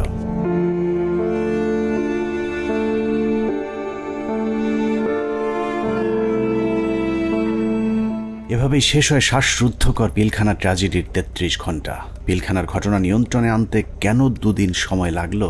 একজন অফিসারকেও জীবিত উদ্ধার না করলে সরকার এই 2 দিনে আসলে কি পদক্ষেপ নিয়েছিল সেটা জানতে আমরা পিলখানা হত্যাকাণ্ডের শেষ 1 ঘন্টার একটি ঘটনা দেখে আসব।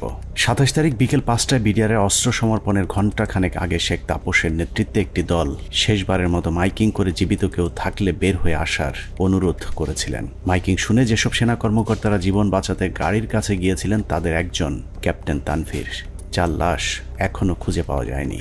আমাদের হাতে আসা একজন সিপাহীর জিজ্ঞাসাবাদের একটি রেকর্ডে ক্যাপ্টেন তানভীর সম্পর্কে গুরুত্বপূর্ণ তথ্য পাওয়া গেছে। উনি হচ্ছেন আমাদের এমপি তাপস। তখন উনি আমার দিকে বড় বড় করে চোখ থেকে তাকালেন, এমপি তাপস। ওনাকে বলছে ঠিক আছে তাহলে গাড়িতে উঠে। আমি বললাম স্যার আমাকে নিয়ে যান, আমি এখানে একা কি করবো? বলছে না তুমি 1 নম্বর গেট দিয়ে, তারপরে বলতো 1 নম্বর গেট দিয়ে তুমি বাইরে চলে যাও। বুঝলে ওনাকে গাড়িতে উঠে চলে যাবে। এর মধ্যে তার দিয়ে স্যার আমার ঘাটে হাত রাখে একে বলে মহিত তুমি কোনো চিন্তা করো না, তুমি বাসা চলে যাও। চলে গেলেন গাড়ি নিয়ে, আমি চলে আসলো। অনুসন্ধানে জানা যায় বিডিআর সৈনিকদের জিজ্ঞাসাবাদের সময় গোপনে রেকর্ড করা এই বক্তব্যটি সিপাহী মুহিতের, যিনি বিডিআর হত্যা মামলার ৭০ নম্বর আসামি। জিজ্ঞাসাবাদের সময় একজন সেনা কর্মকর্তার কাছে সিপাহী মুহিত ক্যাপ্টেন তানভীরের ভাগ্যে আসলে কি ঘটেছিল তার বিশদ বর্ণনা দিয়েছেন। উনি এখান থেকে ফোনে কথা বললেন, আমার মোবাইলে কথা বললেন, এক জায়গায় সার বললেন, আরেক জায়গায় চুরি করে কথা বললেন। তখন আমার মোবাইলেরও সার্চ নাই, মোবাইল বন্ধ হয়ে গেছে, আমিও কথা বলতে পারলাম না। আমি আরো সারা রাত রাগারাগি করে আপনার জন্য আমিও আমার পরিবারের সাথে কথা বলতে পারলাম না। সিপাহী মুহিতের বক্তব্য অনুযায়ী ক্যাপ্টেন তানভীর সবশেষ তার স্ত্রীর সাথে মুহিতের মোবাইল ফোনে কথা বলেছেন এবং ফোনের চার্জ শেষ হয়ে যাবার পর লাইন কেটে যায়। ঘটনার সত্যতা জানতে আমরা তানভীরের স্ত্রীর সাথে কথা বলেছিলাম। তানভীরের স্ত্রীও ঠিক মুহিতের মতো একই বক্তব্য দিয়েছেন। ফোনে কথা বলতে বলতে কি ফোন কেটে গিয়েছিল, এরকম কিছু মনে করতে পারি? এরকম ফোন হয় কেটে গিয়েছিল বা কোনো আর সাউন্ড পরে শুনতে পাইনি। তার মানে সিপাহী মুহিত এবং তানভীরের স্ত্রী দুজনের বক্তব্যে এটা পরিষ্কার যে ক্যাপ্টেন তানভীরকে বিডিআর নয়, তাপস নিজেই হত্যা করেছে। অতএব তাপসই বলতে পারবে তানভীর কি জীবিত নাকি তাকে মেরে ফেলা হয়েছে।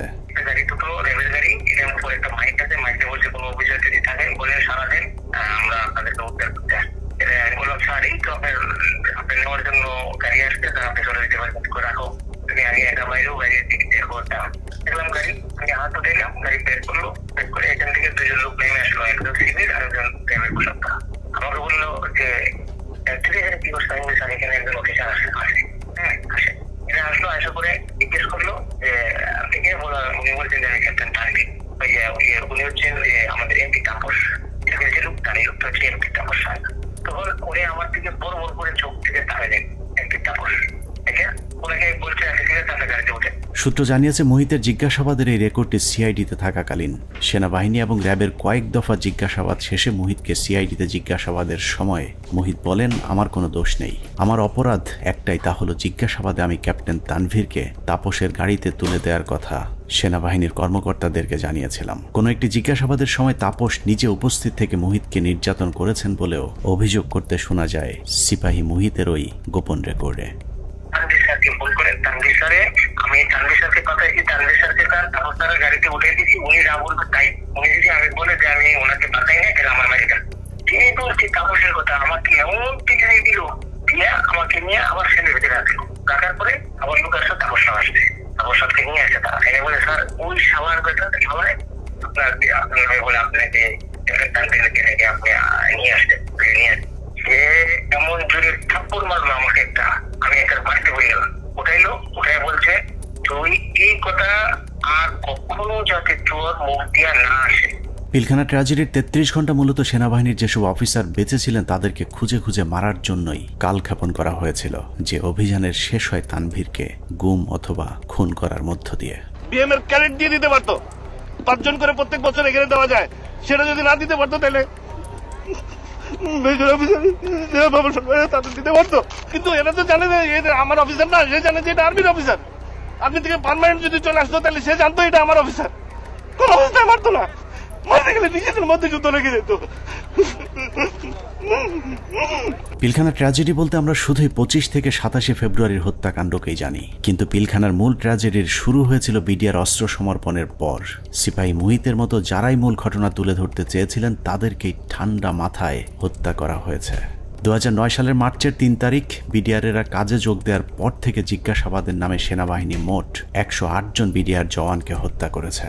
এদের মধ্যে কয়েকজন ঘটনার পরিকল্পনার সাথে জড়িত, বাকিরা গুরুত্বপূর্ণ সাক্ষী।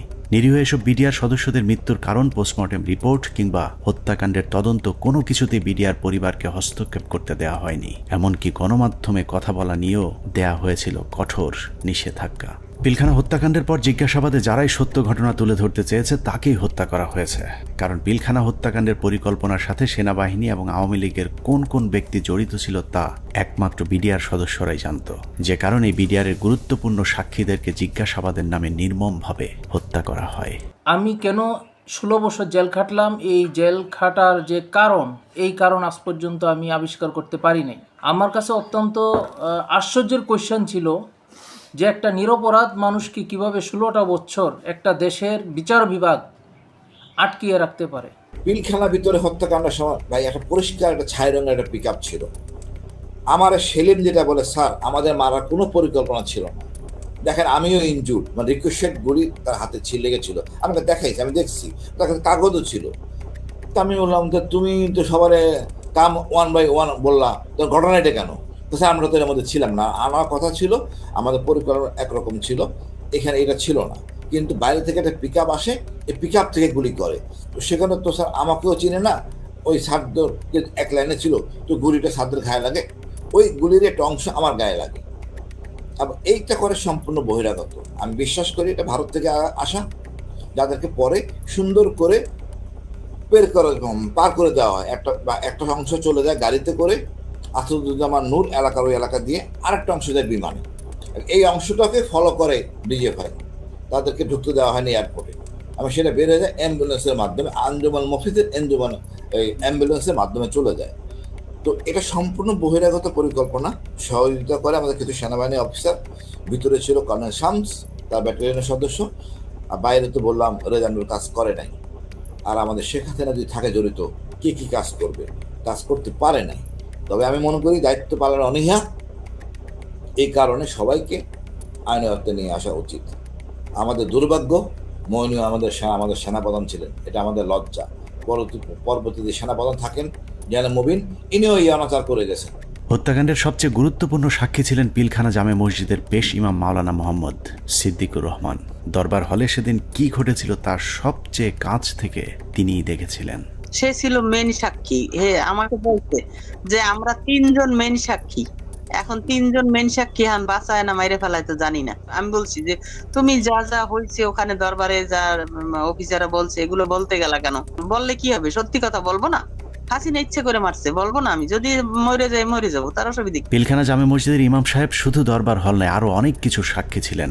ঘটনার কয়েক মাস আগে থেকেই শুক্রবার জুম্মার নামাজের শেষে যেসব গোপন মিটিংগুলো হতো, সেখানে বিডিআরের সৈনিকদের সাথে তাপস, নানক এবং আওয়ামী লীগ নেতা তোরাব আলী সহ অনেককে উপস্থিত থাকতে দেখেছিলেন মসজিদের ইমাম সিদ্দিকুর রহমান। এই ডিসেম্বর মাস থেকে প্রতি শুক্রবার আমাদের মসজিদে আসতো, আইসা নামাজ পড়ে তারপর বলতো কি মুয়াজ্জিন সাহেব, ইমাম সাহেব আপনারা যান, মুয়াজ্জিন সাহেব আপনি পরে এসে একটু মসজিদে আটকাইয়েন, আমরা একটু কথা বলি। কিছু লোক নিয়া উনি মসজিদের মাঝখানে বসে কথা বলতো, 4 পাশে দরজা আটকাইয়া, তাই ওগুলো বাইরে থেকে শোনার কোনো কায়দা নেই, শোনা যেত না। এরকম প্রতি শুক্রবার করতো। ওই যে হাজি সেলিম নাকি ওনার নাম, আমাকে হুজুর যখন বাসায় আসছে দরবার হল থেকে, তারপরে মানে উনি ঘরে পায়চারি করে আর মানে পান খায় আর পাগলের মতো করতেছে যে এইসব কাহিনীর জন্য হয়েছে, এসব তো আমাদের সৈনিকরা করবে না, কখনোই আমাদের সৈনিকরা অফিসারের উপরে আক্রমণ করবে না। যেভাবে গুলি করতে করতে ভিতরে ঢুকে গেছে, আর একজন হিন্দিতে কথা বলে, ইংলিশে কথা বলে, কমেন্ট করে ওদেরকে। পিলখানা জামে মসজিদের পেশ ইমাম তার পরিবারকে জানিয়েছিলেন, দরবার হলে বিডিআরের একজন সৈনিক প্রথমে অস্ত্র ধরলেও প্রথম হত্যা করা হয় বিডিআরের একজন সৈনিককে, যে কারণেই সৈনিকেরা উত্তেজিত হয়ে উঠেছিলেন। তারপরেও বিডিআরের সৈনিকেরা কোনো অফিসারকে গুলি করেননি, বরং একটি আতঙ্কের পরিবেশ তৈরি করতে চেয়েছিলেন। কিন্তু হঠাৎ করেই কয়েকজন অজ্ঞাত মুখোশধারী দরবার হলে ঢুকে অফিসারদেরকে এলোপাতাড়ি গুলি করতে থাকেন। যারা আমাদের সৈনিক তারা কিন্তু উপরে গুলি করছে, তারা কিন্তু ভিতরে গুলি করেনি, গায়ে গুলি করেনি, তাদেরকে গুলি করার অর্ডার দিয়েছে। একজন মানে বলতেছে আমাদের বাসার সামনে থেকে যায় এক বাবুর্চি, হাতে একটা লাঠি। তখন আমার ছেলে আবার ওয়ালের উপর থেকে বলতেছে, আঙ্কেল আপনি লাঠি নিয়ে যান কেন? আমি যদি লাঠি না নিই না আমার নাকি মেরে ফেলবে। এখন এরা ভয়ে এরা অস্ত্র নিছে, কিন্তু এরা গুলি করে নেই। এরা কি করছে, ওই ছাদের দিকে গুলি করছে, উপরে গুলি করছে, এই করিডোরে ওরা বের হয়ে চলে গেছে। ঘটনার পর জিজ্ঞাসাবাদেও ইমাম সাহেব একই কথা বলেছিলেন, কিন্তু বহিরাগতদের হিন্দিতে কথা বলার বিষয়গুলো বাদ দিয়ে সরকারের লিখে দেওয়া সাক্ষী দেওয়ার জন্য ইমাম সাহেবকে চাপ দেওয়া হয়। কিন্তু ইমাম সাহেব সেই চাপে মিথ্যা সাক্ষী দিতে রাজি হননি, যে কারণে তার উপর শুরু হয় শারীরিক এবং মানসিক নির্যাতন। আমাকে স্টেটমেন্ট ওখানে চেঞ্জ করতে বলছে, আপনার স্টেটমেন্ট সবগুলো ডিলিট করে আমরা নতুন যেটা বলবো সেইটা আপনি দেবেন, সেই বয়ান রেকর্ড করব। এটার জন্য খুব চাপ দিয়েছে। চাপ দেওয়ার পর উনি বলছে যে আমি কোনোদিন এটা পাল্টাবো না, কারণ আমি যা চোখে দেখছি এবং আমি যা যা দেখছি, যা যা ঘটনা ঘটছে, এগুলো আমি বলবোই, এটা ছাড়া আমি মিথ্যা কথা বলতে পারবো না। সেটা আপনারা যা করেন। তখন তারা নিয়ে একটা সৈনিকের মানে লজ্জাস্থানে নাকি কারেন্ট দিয়ে শক দেয়, এইটা দেখাইছে দেখাইছে উনি মানে আমি ওই সময় মানে অজ্ঞান হয়ে যাই, এরকম অবস্থা হয়ে গেছিল আমার। আমি মানুষ এরকম কিভাবে করে। তারপরেও ইমাম সাহেব কোনোভাবেই মিথ্যা বলতে রাজি না হওয়ায় 2009 সালের 12ই মার্চ জিজ্ঞাসাবাদের জন্য ডেকে নিয়ে যাওয়া হয় তাকে। সেদিনই ছিল তার জীবনের শেষ দিন।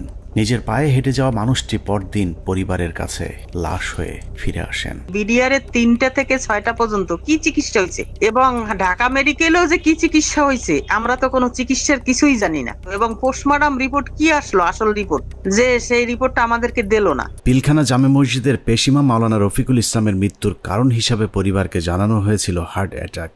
ইমাম সাহেবের মতো 3 তারিখের পর থেকে হঠাৎ করে পিলখানা থেকে ধরে নিয়ে যাওয়া বিডিআর সদস্যদের হার্ট অ্যাটাক এবং আত্মহত্যার সংখ্যা বাড়তে থাকে, যা ছিল মূলত সেনাবাহিনীর বিডিআর সদস্যদেরকে হত্যার একটি কৌশল। আত্মহত্যার নামে সেনাবাহিনীর এরকম এক হত্যাকাণ্ডের শিকার দিনাজপুর সেক্টরের বিডিআরের নায়েক সুবেদার মোজাম্মেল হক। প্রায় 6 ফুট লম্বা একজন মানুষকে হত্যার পর লো হাইটের বাথরুমের সিলিংয়ে ঝুলিয়ে রেখে আত্মহত্যার গল্প সাজানো হয়।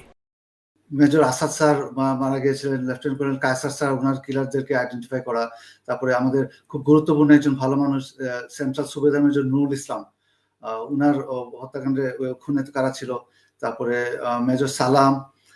এ প্রসঙ্গে আরেকটা ইএমই ব্রাঞ্চ, যেটা ইএমই বিডিআর এর অংশ, ইএমইর যে ডিএডি কে জিজ্ঞাসাবাদ করা হয়, ওই জিজ্ঞাসাবাদের করে ওই বিকালবেলা ওই ইএমই ডিএডি কে আমরা ব্যারাকে ফেরত দিয়ে আসি। দিয়ে আসার পর কয়েক ঘন্টা পরে মনে হয় সন্ধ্যাবেলা আমরা খবর পেলাম যে আমি সেটে খুব শুনলাম যে ব্যারাকে একজন আত্মহত্যা করছে।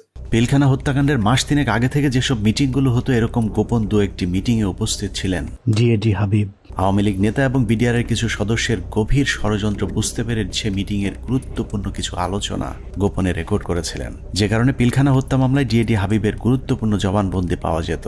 কিন্তু জিজ্ঞাসাবাদের নামে তাকে 2009 সালে হত্যা করা হয়। তবে মৃত্যুর আগের জিজ্ঞাসাবাদের সময়কার একটি রেকর্ড আমরা আমাদের অনুসন্ধানে সংগ্রহ করেছি। এত নিরীহ লোক মারা যাচ্ছে তো, এই জন্যই আমার ওই লাগছে। আমার কাছে যারা এই কেসের হোতা তাদের আমার কাছে রেকর্ড আছে। কি রেকর্ড আছে? Mobile record. মোবাইল রেকর্ড কোথায়? আমার বাসা আছে। আমার স্ত্রীর কাছে একটা আছে, আর একটা আমার একজন লেখা আছে কয় তারিখ যেন এটা করা আছে। ডিএডি হাবিবের বাসার সেই ক্যাসেট হয়তো সেনাবাহিনী উদ্ধার করেছিল, কিন্তু আদালতে উপস্থাপন করা হয়নি, কারণ সেখানে আওয়ামী লীগ নেতাদের জড়িত থাকার সব প্রমাণ ছিল। রেকর্ডে লিখে রাখছি এই এদের সঙ্গে যে কথোপকথনে কারা কারা জড়িত এর ভিতর। বেশ কিছু লোক আছে, যেমন এটা প্রথমে গেছিল আগে এমপি সেলিমের কাছে। কোন সেলিম? এমপি শেখ সেলিম আগে। শেখ সেলিম? হ্যাঁ। আওয়ামী লীগের সাথে বিডিআরের ধারাবাহিক এসব গোপন মিটিং এর বিষয়টি জানার পর কিছু সৈনিক বিডিআরের নিজস্ব সিকিউরিটি ইউনিটকে জানিয়েছিল। ঘটনার 4 দিন আগে 21শে ফেব্রুয়ারি সিকিউরিটি ইউনিটের সিনিয়র জেসিও নায়েক সুবেদার রফিকুল ইসলাম বিডিআর সৈনিকদের কাছ থেকে প্রাপ্ত তথ্য ডিজিএফআই সহ ঊর্ধ্বতন সেনা গোয়েন্দা কর্তৃপক্ষকে জানিয়েছিলেন। তার সেই তথ্যের ভিত্তিতে কিছু পদক্ষেপও নেওয়া হয়েছিল, কিন্তু শেষ রক্ষা হয়নি। সুবেদার রফিকুল ইসলামকে প্রথমে ঘটনার গুরুত্বপূর্ণ সাক্ষী হিসেবে অন্তর্ভুক্ত করা হয়েছিল, কিন্তু হত্যাকাণ্ডে সেনাবাহিনীর সম্পৃক্ত থাকার বিষয়টি ধামাচাপা দিতে ঘটনার প্রায় 2 মাস পরে তাকে আটক করা হয়। কিন্তু মামলার প্রথম চার্জশিটে সুবেদার রফিকুল ইসলামের নাম না থাকা সত্ত্বেও সম্পূরক চার্জশিটের মাধ্যমে তাকে 12 নম্বর আসামি হিসেবে অন্তর্ভুক্ত করা হয়। নির্বাচনের উপলক্ষে তুরাবালি, যেটা হাজারীবাগের আওয়ামী লীগের নেতা যে লিটনের বাবা, তার সঙ্গে আমাদের বিডিআর সদস্যরা মিটিং এ করে যে কিভাবে তাপস সাহেবকে নির্বাচনে জয়ী করা যায়। যদি নির্বাচনে জয়ী করে দিতে পারো তোমাদেরকে অনেক সুযোগ সুবিধা দেওয়া হবে।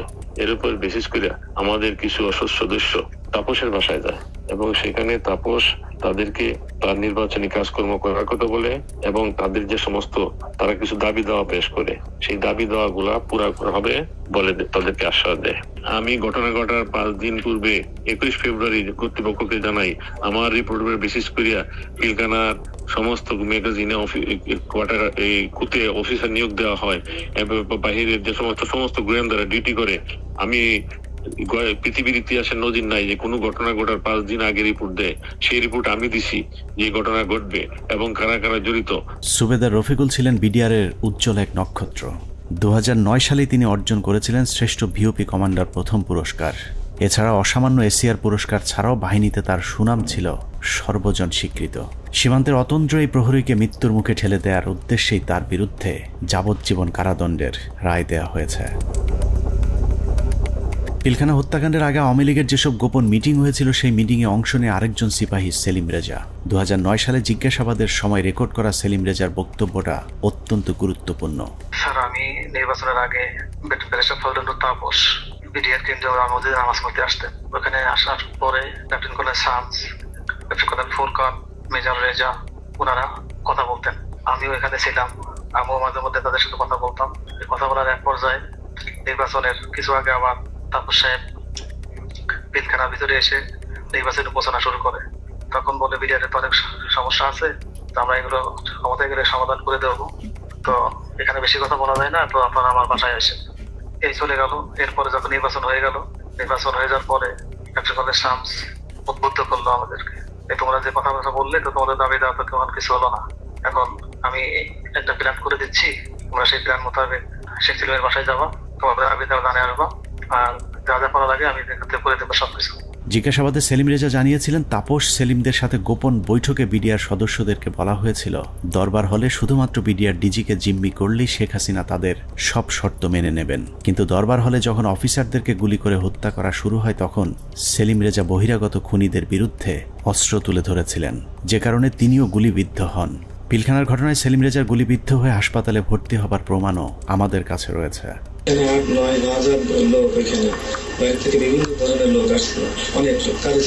সেলিম রেজা তারপরেও অপরাধী, কারণ তিনি বিডিআরের ডিজিকে জিম্মি করতে চেয়েছিলেন, কিন্তু ফাঁসি হবার মতো অপরাধ সেলিম রেজা করেননি। আওয়ামী লীগ নেতাদেরকে বাঁচাতেই সেলিম রেজার বিরুদ্ধে ফাঁসির রায় দিয়ে তাকে হত্যার পরিকল্পনা করা হয়েছিল। আমি এটা সমতুল্য অফিসারদের জিম্মি করার উদ্দেশ্যে নিচ্ছে, কিন্তু হত্যা করার উদ্দেশ্য ছিল না, কাউকে মারার উদ্দেশ্য ছিল না। তো সেই তখন ওই মুহূর্তে আমি তাদেরকে সেভ করতে পারি, বাঁচাতে পারি। এরপরে এসকালার গাড়ি থেকে যারা ছিল তাদের চুল লম্বা লম্বা ছিল, ভরসরাম দেওয়া না, আমাকে দেশের কোনো সহি বলে আমার মনে হচ্ছিল না। দেখে ডিজি সাহেব সহ আমাকে গুলি করে, ডিজি সাহেব জায়গায় সামনে পড়ে যায়, আর আমার হাতে প্রথমে বুকে লাগে আমার গুলিটা বুলেট প্রুফ থাকায় গুলিটা রিকোয়েস্ট হয়ে মুখের সম্মুখ ভাগ উপরে চলে যায়, আর একটু হলে আমার তো গলায় লাগতো। 3টা গুলি আঘাত আমার গায়ে। পিলখানা হত্যাকাণ্ডের মূল পরিকল্পনাকারীদের আড়াল করতে বাংলাদেশ সেনাবাহিনী যা করেছে তা হিটলারের বর্বরতাকেও ছাড়িয়ে যায়। হিটলার যদিও অন্য দেশের অন্য ধর্মের মানুষকে হত্যা করতে চেয়েছিল, কিন্তু সেনাবাহিনী নিজেদের সহকর্মীদের উপরেও চালিয়েছে মধ্যযুগীয় বর্বরতা। পিলখানা হত্যাকাণ্ডের মূল পরিকল্পনাকারীদের পরিচয় যেই প্রকাশ করতে চেয়েছে তাকেই দুনিয়া থেকে সরিয়ে দেওয়া হয়েছে। এই ক্ষেত্রে বিডিআরের পাশাপাশি সেনাবাহিনীর কর্মকর্তাদেরকেও ন্যূনতম করুণা দেখায়নি সেনাবাহিনী। পিলখানা হত্যাকাণ্ডের অনেক গুরুত্বপূর্ণ ঘটনার সাক্ষী ছিলেন ক্যাপ্টেন শাহনাজ। তিনি প্রথম হত্যাকাণ্ডে ভারতীয় বাহিনীর উপস্থিতি আবিষ্কার করে গণমাধ্যমকে বক্তব্য দিয়েছিলেন। যে এসএমজিটি দেখা যাচ্ছে, সেই এসএমজিটি সিলিংটা নরমাল সিলিং এর মতো না, একটু টেল ইউ দ্যাট এই সিলিং বাইনোকুলারটা আমরা আরবিতে ব্যবহার করি না, আমার জানা মতে বিডিআর ব্যবহার করে না। তার এই বক্তব্যের চড়া মূল্য দিতে হয়েছিল দেশপ্রেমিক সেনা কর্মকর্তা ক্যাপ্টেন শাহনাজ জাহানকে। প্রচন্ড পরিকল্পিত, অনেক আগে থেকে পরিকল্পনা করার বিষয়টা, ওই কথাগুলো তো আমি ওই দিনই বলেছি। তারপরে যেটা হলো যে আমি এরপরে চাকরি ছেড়ে দিই একদিন পরেই, আর 27 তারিখে, তো আমি 28 তারিখে আমি প্রথমে করি, অ্যাপেন্ডিক্স যে সাবমিট করি যে আমি এখানে আর চাকরি করব না, কারণ হচ্ছে আমার মোরাল ডাউন হয়ে গেছে। এখানে বাংলাদেশের মতো একটা আর্মির ভেতর, ঢাকার ভেতরে কিভাবে এই ঘটনা ঘটলো, কেউ কোনো প্রশ্নের উত্তর দিচ্ছে না আমি যেখানে। এবং আমাকে যখন থ্রেড দেওয়া হলো আমাদেরই প্রতিষ্ঠান থেকে, তখন আমি বুঝে গেলাম যে আসলে এখানে কি হয়েছে। উপরে যে আমি জিজ্ঞেস করছি, তারপরে আমাকে যখন পরবর্তীতে এমএস করলেন, নিজে কল করলেন, তখন আমি স্যারকে বললাম যে স্যার আমাকে স্যারকে বললাম না, তার আগে যে আমি বলেছিলাম যে জামিউল স্যার ছিলেন আমাদের ইঞ্জিনিয়ার স্যার, তখন এমএস ব্রাঞ্চে, তখন আমি স্যারকে প্রশ্ন করেছিলাম যে স্যার এই যে পোস্টিং গুলো হলো, আপনি তো নিজেই পোস্টিং গুলোর সাথে যুক্ত ছিলেন, আপনি কি আমাকে বলতে পারেন যে 57 জন অফিসারকে কেন আপনারা গত 3 মাসে একসাথে পোস্টেড করলেন? আপনারা কি জানতেন স্যার এখানে ওনাদেরকে মেরে ফেলা হবে? উনি আমার ফোন, মানে ওনার যে রিয়াকশনটা ছিল, ধরেন আমার কি হবে যে না তো এরকম কিছু না, আমরা হঠাৎ করে শুনলে কি হয়, হি ওয়াজ লাইক তুমি ফোনে এসব কি আলোচনা করতেছো, it's so secret thing, I have asked হিম।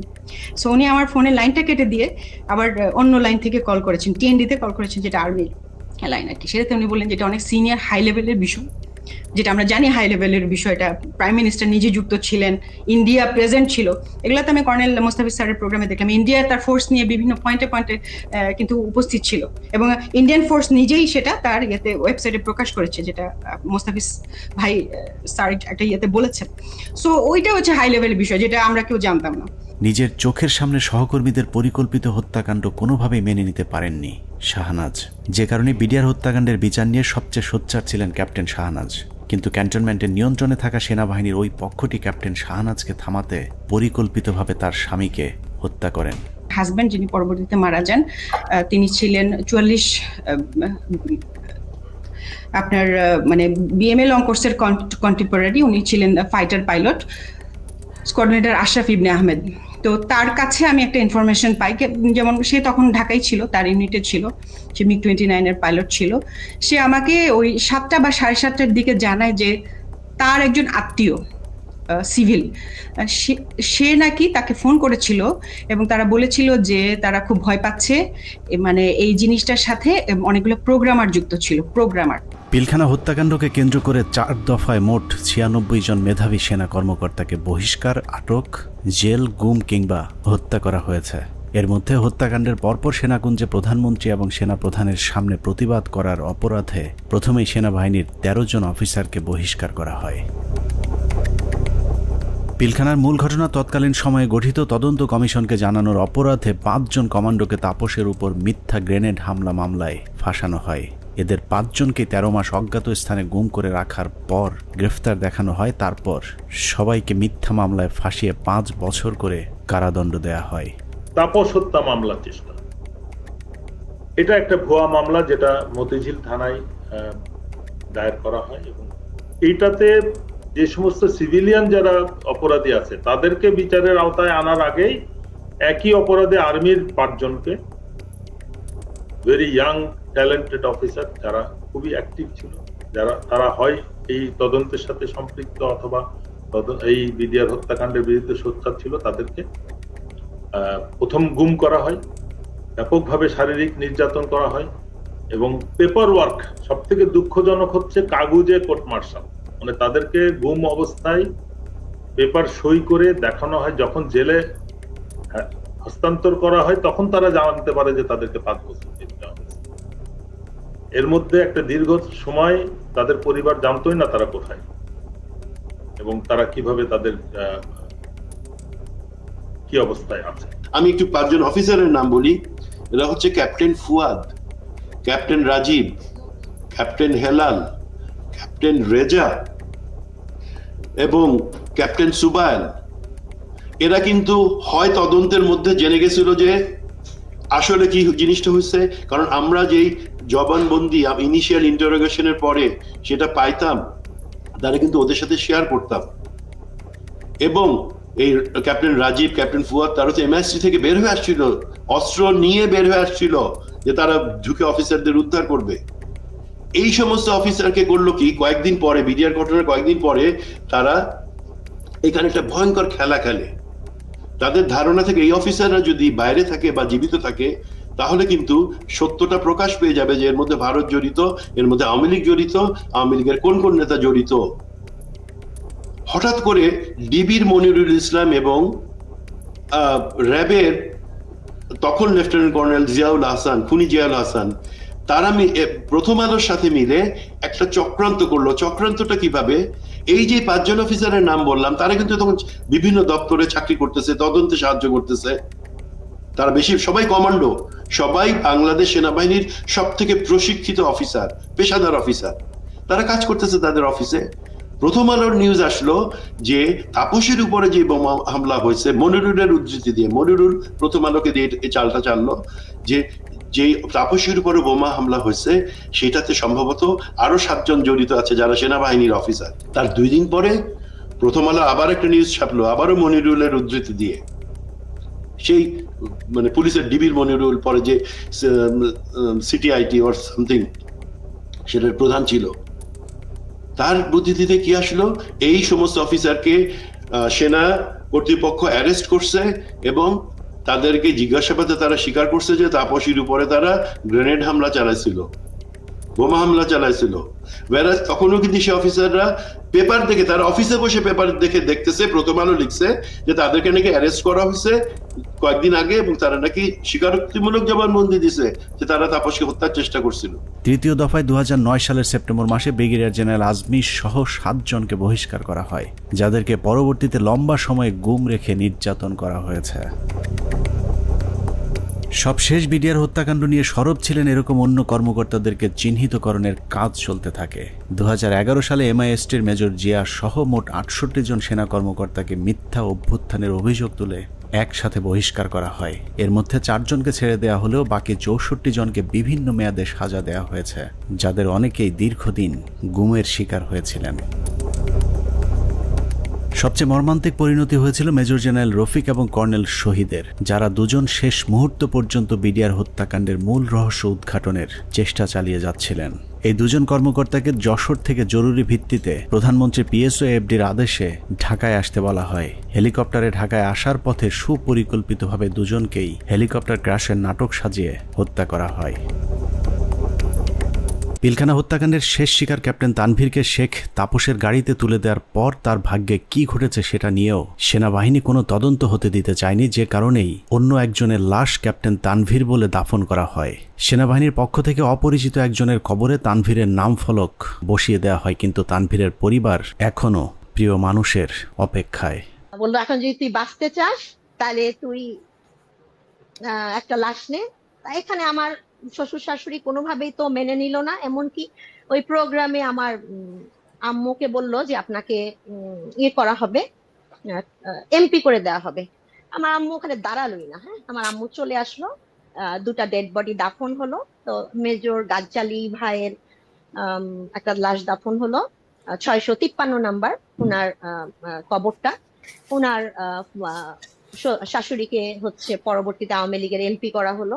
আমার আম্মু তো ডিনাই করলো, আমার আম্মু এটা মেনে নিল না। আর আমার শ্বশুরকে বলল যে আপনার ফরেন মিনিস্ট্রিতে জব দিবে। আমার দেবরকে ও তো দেশের বাইরে থাকে, বললো যে তাকে আনানো হোক, তাকে হচ্ছে সরাসরি ক্যাপ্টেন হিসাবে ঢুকিয়ে দিবে আর্মিতে। আমাদের আসলে কোনো ফ্যামিলি আমরা কম্প্রোমাইজড কখনোই হইনি। পিলখানা হত্যাকাণ্ডে একজন সামরিক গুরুত্বপূর্ণ সাক্ষীকে হত্যা করা হয়েছিল। তিনি হলেন নাসির উদ্দিন আহমেদ পিন্টু। পিলখানা হত্যাকাণ্ডে বিএনপিকে জড়াতেই আটক করা হয় পুরান ঢাকার জনপ্রিয় এই বিএনপি নেতাকে। এরপর জেলখানায় বিডিআর মামলার আসামিরা তাকে গুরুত্বপূর্ণ তথ্য জানিয়েছিলেন, যে কারণেই পিন্টুকে পরিকল্পিতভাবে হত্যা করা হয়। জেলখানায় যখন এরা এত তথ্য দিত আমাকে, তখন আমি খুব বিব্রত অবস্থায় পড়ি, কারণ আমি তো আসলে কিছুই করতে পারবো। আমি তাদেরকে বলি, পিন্টু ভাই আছে, তাকে সব বলো। উনি তো প্রায় প্রতি সপ্তাহে উনি কোর্টে যান, কোর্টে গেলে তথ্যটা পাস করতে পারবেন, তোমাদের দায়িত্ব পিন্টু ভাইকে বলা। আমার বিশ্বাস, আমি ধারণ করি পিন্টু ভাই সকল তথ্য জানতেন জেলে থাকে, তো সবাই ওখানে আছে, এই জানার জন্য পিন্টু ভাই মারা গেছেন জেলে। হত্যাকাণ্ডের সব সাক্ষীদের নিশ্চিহ্ন করার এই পরিকল্পনা ছিল অত্যন্ত সুদীর্ঘ, বিস্তৃত। বিডিআর সদস্যদেরকে জিজ্ঞাসাবাদের নামে ধরে নিয়ে যাওয়া সেনা কর্মকর্তা, CIDর কর্মকর্তা আব্দুল কাহার আকন্দ সহ অন্য কর্মকর্তারা, ডেথ সার্টিফিকেট এবং পোস্টমর্টেমের সাথে জড়িত সকলেই ছিল এই পরিকল্পনার অংশ। পিলখানা হত্যাকাণ্ডের সব সাক্ষীদের মুখ বন্ধ করবার পর শুরু হয় বিচার, যে বিচারের নামে বিডিআরের 18,519 জন জওয়ানের সাথে ইতিহাসের নিষ্ঠুরতম নৃশংসতা চালানো হয়েছে। এই মামলায় মূল পরিকল্পনাকারীদের বাঁচিয়ে দিয়ে সাক্ষীদেরকে করা হয়েছে খুন, খুনিদের করা হয়েছে সাক্ষী আর চোখে দেখেনি এমন সাক্ষীদের বর্ণনাতেই হয়েছে ফাঁসির রায়। উদুরপিণ্ডি বুদোর ঘাড়ে চাপিয়ে সেনাবাহিনী তাদের অপকর্মের দায় চাপিয়ে দিয়েছে নিরীহ বিডিআরদের উপর। বিচারের নামে বিডিআরের উপর কতটা অবিচার করা হয়েছে তা দেখতে আমরা 2-1 ফাঁসির আসামির বিচারের নমুনা তুলে ধরলেই সবকিছু দিনের মতো পরিষ্কার হয়ে যাবে, যার শুরুটা করব পিলখানা হত্যা মামলার 1 নম্বর আসামিকে দিয়ে।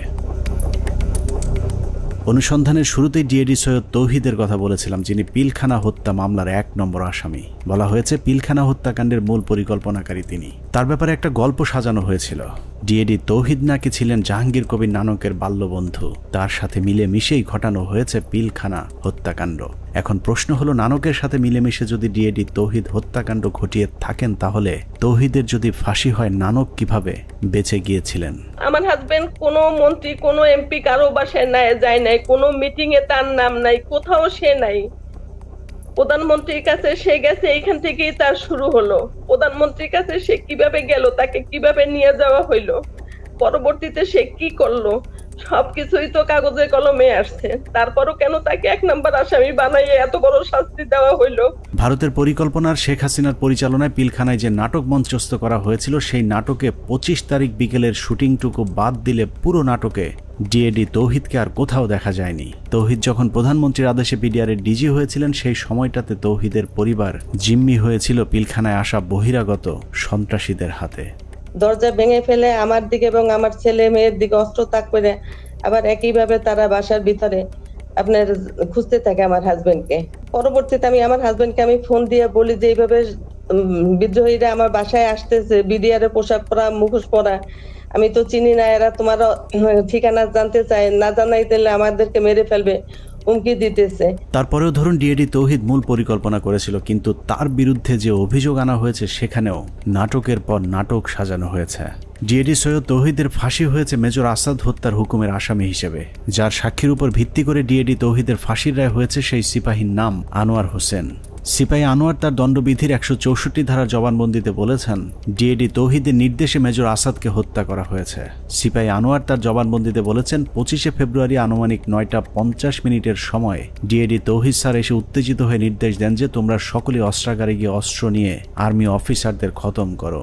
ওই সময় আমাদের অফিসের সামনে মার খেতে থাকা মেজর আসাদ স্যার বলেন, আমাকে বাঁচাও, ওরা আমাকে মারছে বলে দৌড়ে দোতলার সিঁড়ির কাছে পড়ে যান।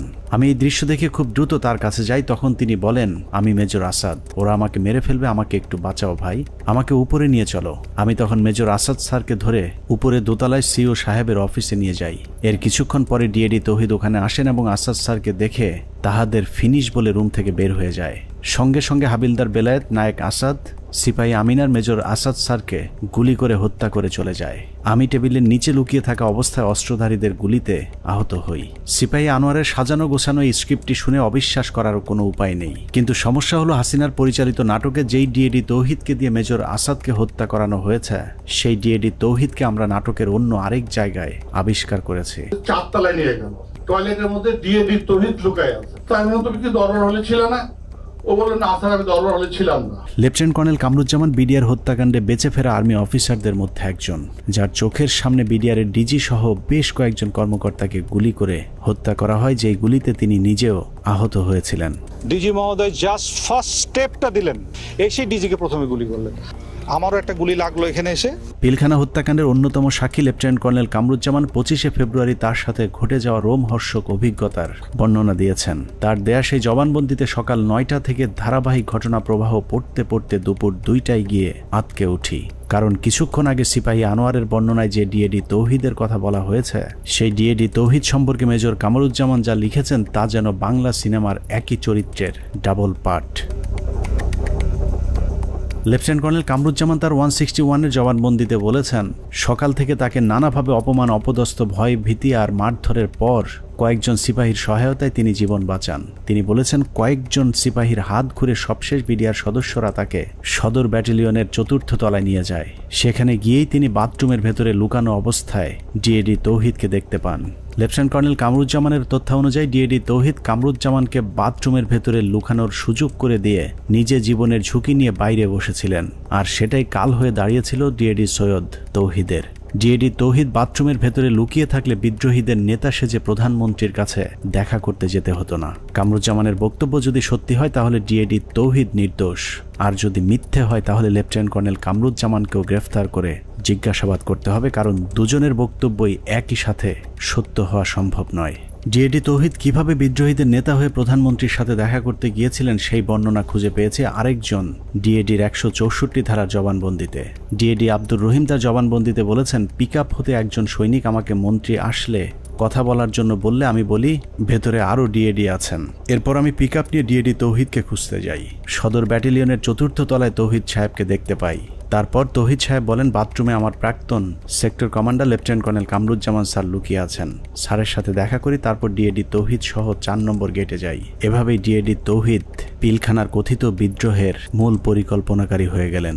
ডিএডি আব্দুর রহিম এবং লেফটেন্যান্ট কর্নেল কামরুজ্জামানের জবানবন্দিতে এটা পরিষ্কার যে ডিএডি তৌহিদ 25 তারিখ বিদ্রোহের নেতৃত্ব দেননি, বরং বাথরুমে লুকিয়েছিলেন।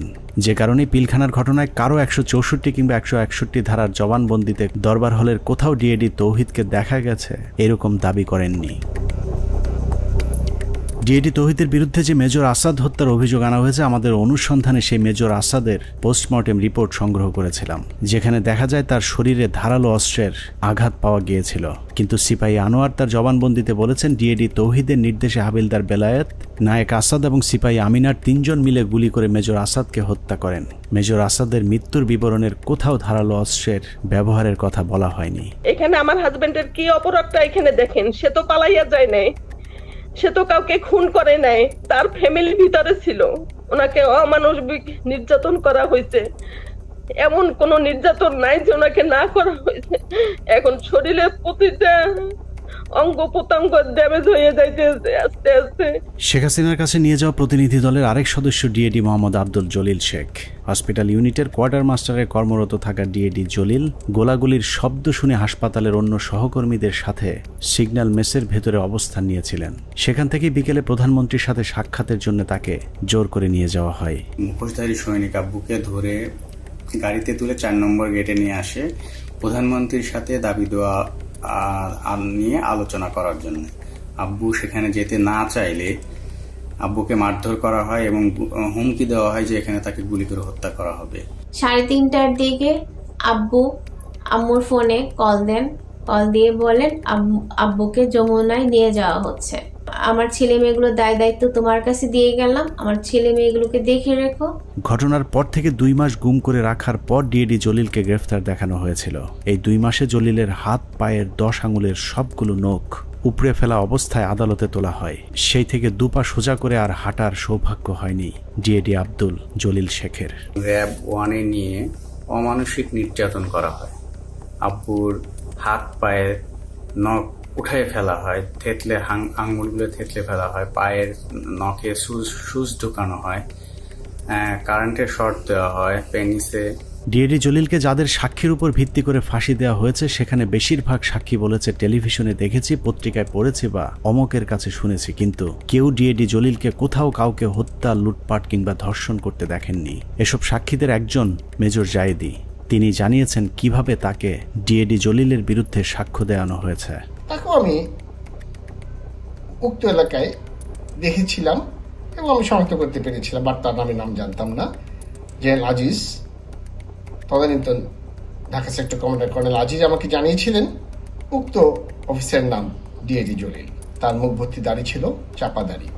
দাড়িওয়ালা এক ব্যক্তিকে ডিএডি আব্দুল জলিল বানিয়ে ফাঁসি দিয়ে দেওয়া হয়েছে, অথচ আমাদের হাতে 2009 সালে পিলখানা হত্যাকাণ্ডের দিনের একটি ভিডিওতে দেখা যায় ডিএডি জলিলের মুখে কোনো দাড়ি নেই।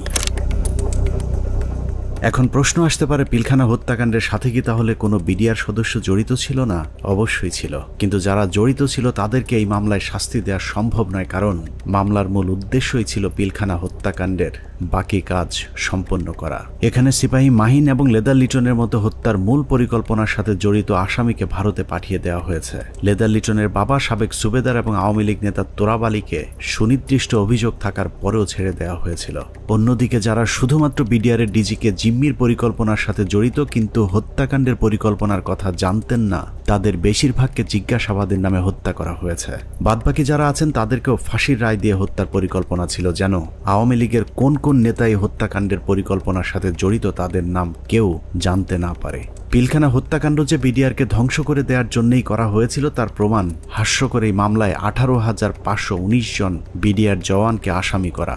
এদের মধ্যে বেশিরভাগ বিডিআর জওয়ান নির্দোষ প্রমাণিত হলেও কাউকেই চাকরি ফেরত দেওয়া হয়নি। উল্টো যাদেরকে ছেড়ে দেওয়া হয়েছে সবার কাছ থেকে বড় অঙ্কের টাকা নিয়ে তারপর তাদেরকে মুক্তি দেওয়া হয়। অনেক অপরাধীকে টাকার বিনিময়ে সাক্ষী বানানো হয়েছে, আবার অনেক নিরীহ বিডিআর সদস্যকে কোনো কারণ ছাড়াই শাস্তি দেওয়া হয়েছে। 2009 সালের 25 ও 26 তারিখে বিডিআর পিলখানায় ঘটে যায় বিডিআর বিদ্রোহের নারকীয় হত্যাকাণ্ড। এই হত্যাকাণ্ডের সময় সে 9 দিনের ছুটিতে বাড়িতে অবস্থান করে। সে ছুটিতে থাকার কারণে তাকে সেই অভিযুক্তের বাইরে রাখা হয়। পরবর্তীতে সিআইডি দীর্ঘ 7 মাস পর 2009 সালে সেপ্টেম্বর মাসের 10 তারিখে তাকে কর্মরত অবস্থায় গ্রেপ্তার করে জেল হাজতে প্রেরণ করে। এই মামলার বিচার কার্য শুরু হয় বকশীবাজার আলিয়া মাদ্রাসা মাঠে। রায়ে তাকে যাবজ্জীবন কারাদণ্ড দেওয়া হলো। দীর্ঘ শুনানি শেষে 2017 সালে এই মামলার রায় প্রদান করা হয়। রায়ে আমার ছোট ভাই আতিকুর রহমানকে খালাস প্রদান করা হয়। তখন এই জামিনের বিরোধিতা করে রাষ্ট্রপক্ষ সুপ্রিম কোর্টে আপিল করে। এমতো অবস্থায় এখনো পর্যন্ত আমরা কোনোভাবে আমার ছোট ভাইয়ের মুক্তির কোনো ব্যবস্থা করতে পারিনি। আমার ছোট ভাই যে ছুটিতে ছিল, যে সে নির্দোষ, এটি সব কিছুতে প্রমাণ হয়ে গেছে। তাকে মুক্তি দেওয়া আমি মনে করি যে এটা সরকারের দায়িত্ব।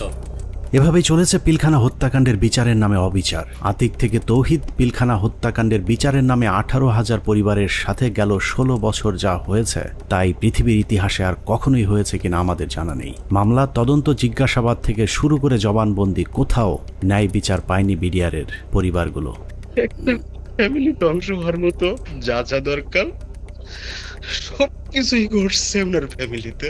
বাংলাদেশের ইতিহাসে যদি 5 আগস্ট না আসতো তাহলে বিডিআরের এই আর্তনাদ হয়তো উঁচু লাল দালানের বাইরের কেউ শুনতে পেত না। বিডিআরের পরিবার কারো করুণা চায় না, তারা চায় ন্যায় বিচার।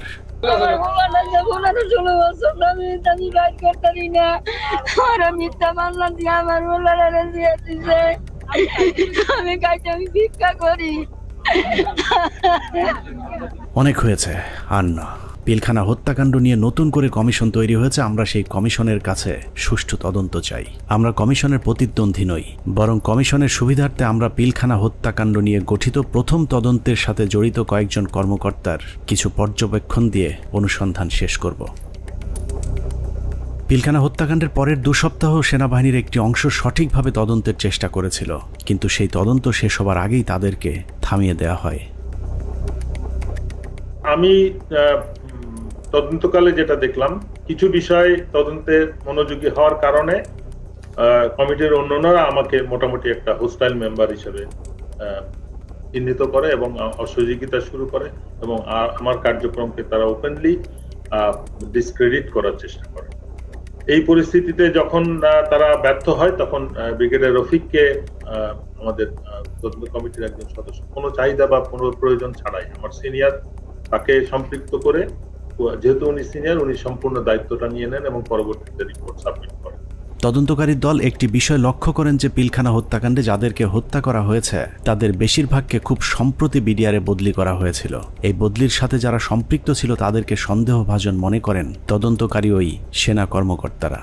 পিলখানা হত্যাকাণ্ডের বহুল আলোচিত নাম কর্নেল রেজা নূর, যিনি ঘটনার একদিন আগে একরকম জোর করে কর্নেল গুলজারকে র্যাব থেকে বিডিআরে পাঠান। পিলখানায় গন্ডগোলের খবর শুনে ঘটনাস্থলে যাওয়া প্রথম দলটি ছিল র্যাবের এডিজি রেজা নূর র্যাবের ওই দলটিকে পিলখানায় ঢুকতে বাধা দিয়েছিলেন। কর্নেল গুলজার ওই সময়টাতে র্যাবে পোস্টিং থাকলে পরিস্থিতি অন্যরকম হতে পারত।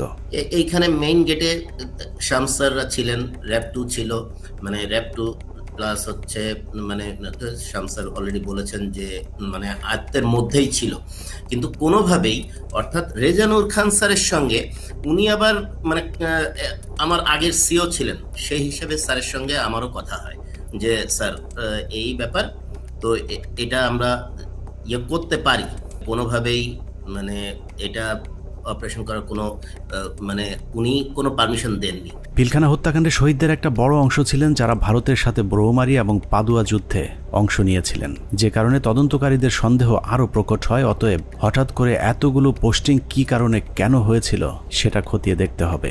তখন আমি স্যারকে প্রশ্ন করেছিলাম যে স্যার এই যে পোস্টিং গুলো হলো, আপনি তো নিজেই পোস্টিং গুলোর সাথে যুক্ত ছিলেন, আপনি কি আমাকে বলতে পারেন যে 57 জন অফিসারকে কেন আপনারা গত 3 মাসে একসাথে পোস্টেড করলেন? আপনারা কি জানতেন স্যার এখানে ওনাদেরকে মেরে ফেলা হবে? উনি আমার ফোন মানে ওনার যে রিয়াকশনটা ছিল, ধরেন আমার কি হবে যে না তো এরকম কিছু না, আমরা হঠাৎ করে শুনলে কি হয়, হি ওয়াজ লাইক তুমি ফোনে এসব কি আলোচনা করতেছো, it's so secret thing, I have asked হিম। পিলখানা হত্যাকাণ্ডের সময় আওয়ামী লীগের ছোট একজন নেতা বড় ভূমিকা পালন করেছিল, যার নাম মির্জা আজম। সেনাবাহিনীর সূত্র মনে করে মির্জা আজমের বোন জামাই শায়েখ আব্দুর রহমানকে ফাঁসিতে ঝুলানোর প্রতিশোধ হিসেবেই পিলখানা হত্যাকাণ্ডে যুক্ত হয়েছিলেন মির্জা আজম। উল্লেখ্য, বাংলা ভাই এবং শায়েখ আব্দুর রহমানকে জঙ্গি আস্তানা থেকে গ্রেফতারের মূল নায়ক ছিলেন কর্নেল গুলজার। যে কারণে পিলখানা হত্যাকাণ্ডের পর গঠিত তদন্ত কমিটি মির্জা আজমকে বিভিন্ন বিষয় নিয়ে জিজ্ঞাসাবাদও করেছিল। এই অফিসারগুলো সবাই অপারেশনাল ছিল, অপারেশনাল সাউন্ড ছিল, তাদেরকে সেরকম আর্মি ইনস্টিটিউশনগুলোতে না দিয়ে কেন বিজিবিতে দেওয়া হলো? এটা তার মানে তারা জানতো। এখানে সামরিক সচিবকে জিজ্ঞেস করা উচিত যে আপনাকে কে নির্দেশ দিয়েছিল এই পোস্টিং অর্ডারগুলো দেওয়ার জন্য। সো তাদেরকে আসলে আওতায় আনা উচিত।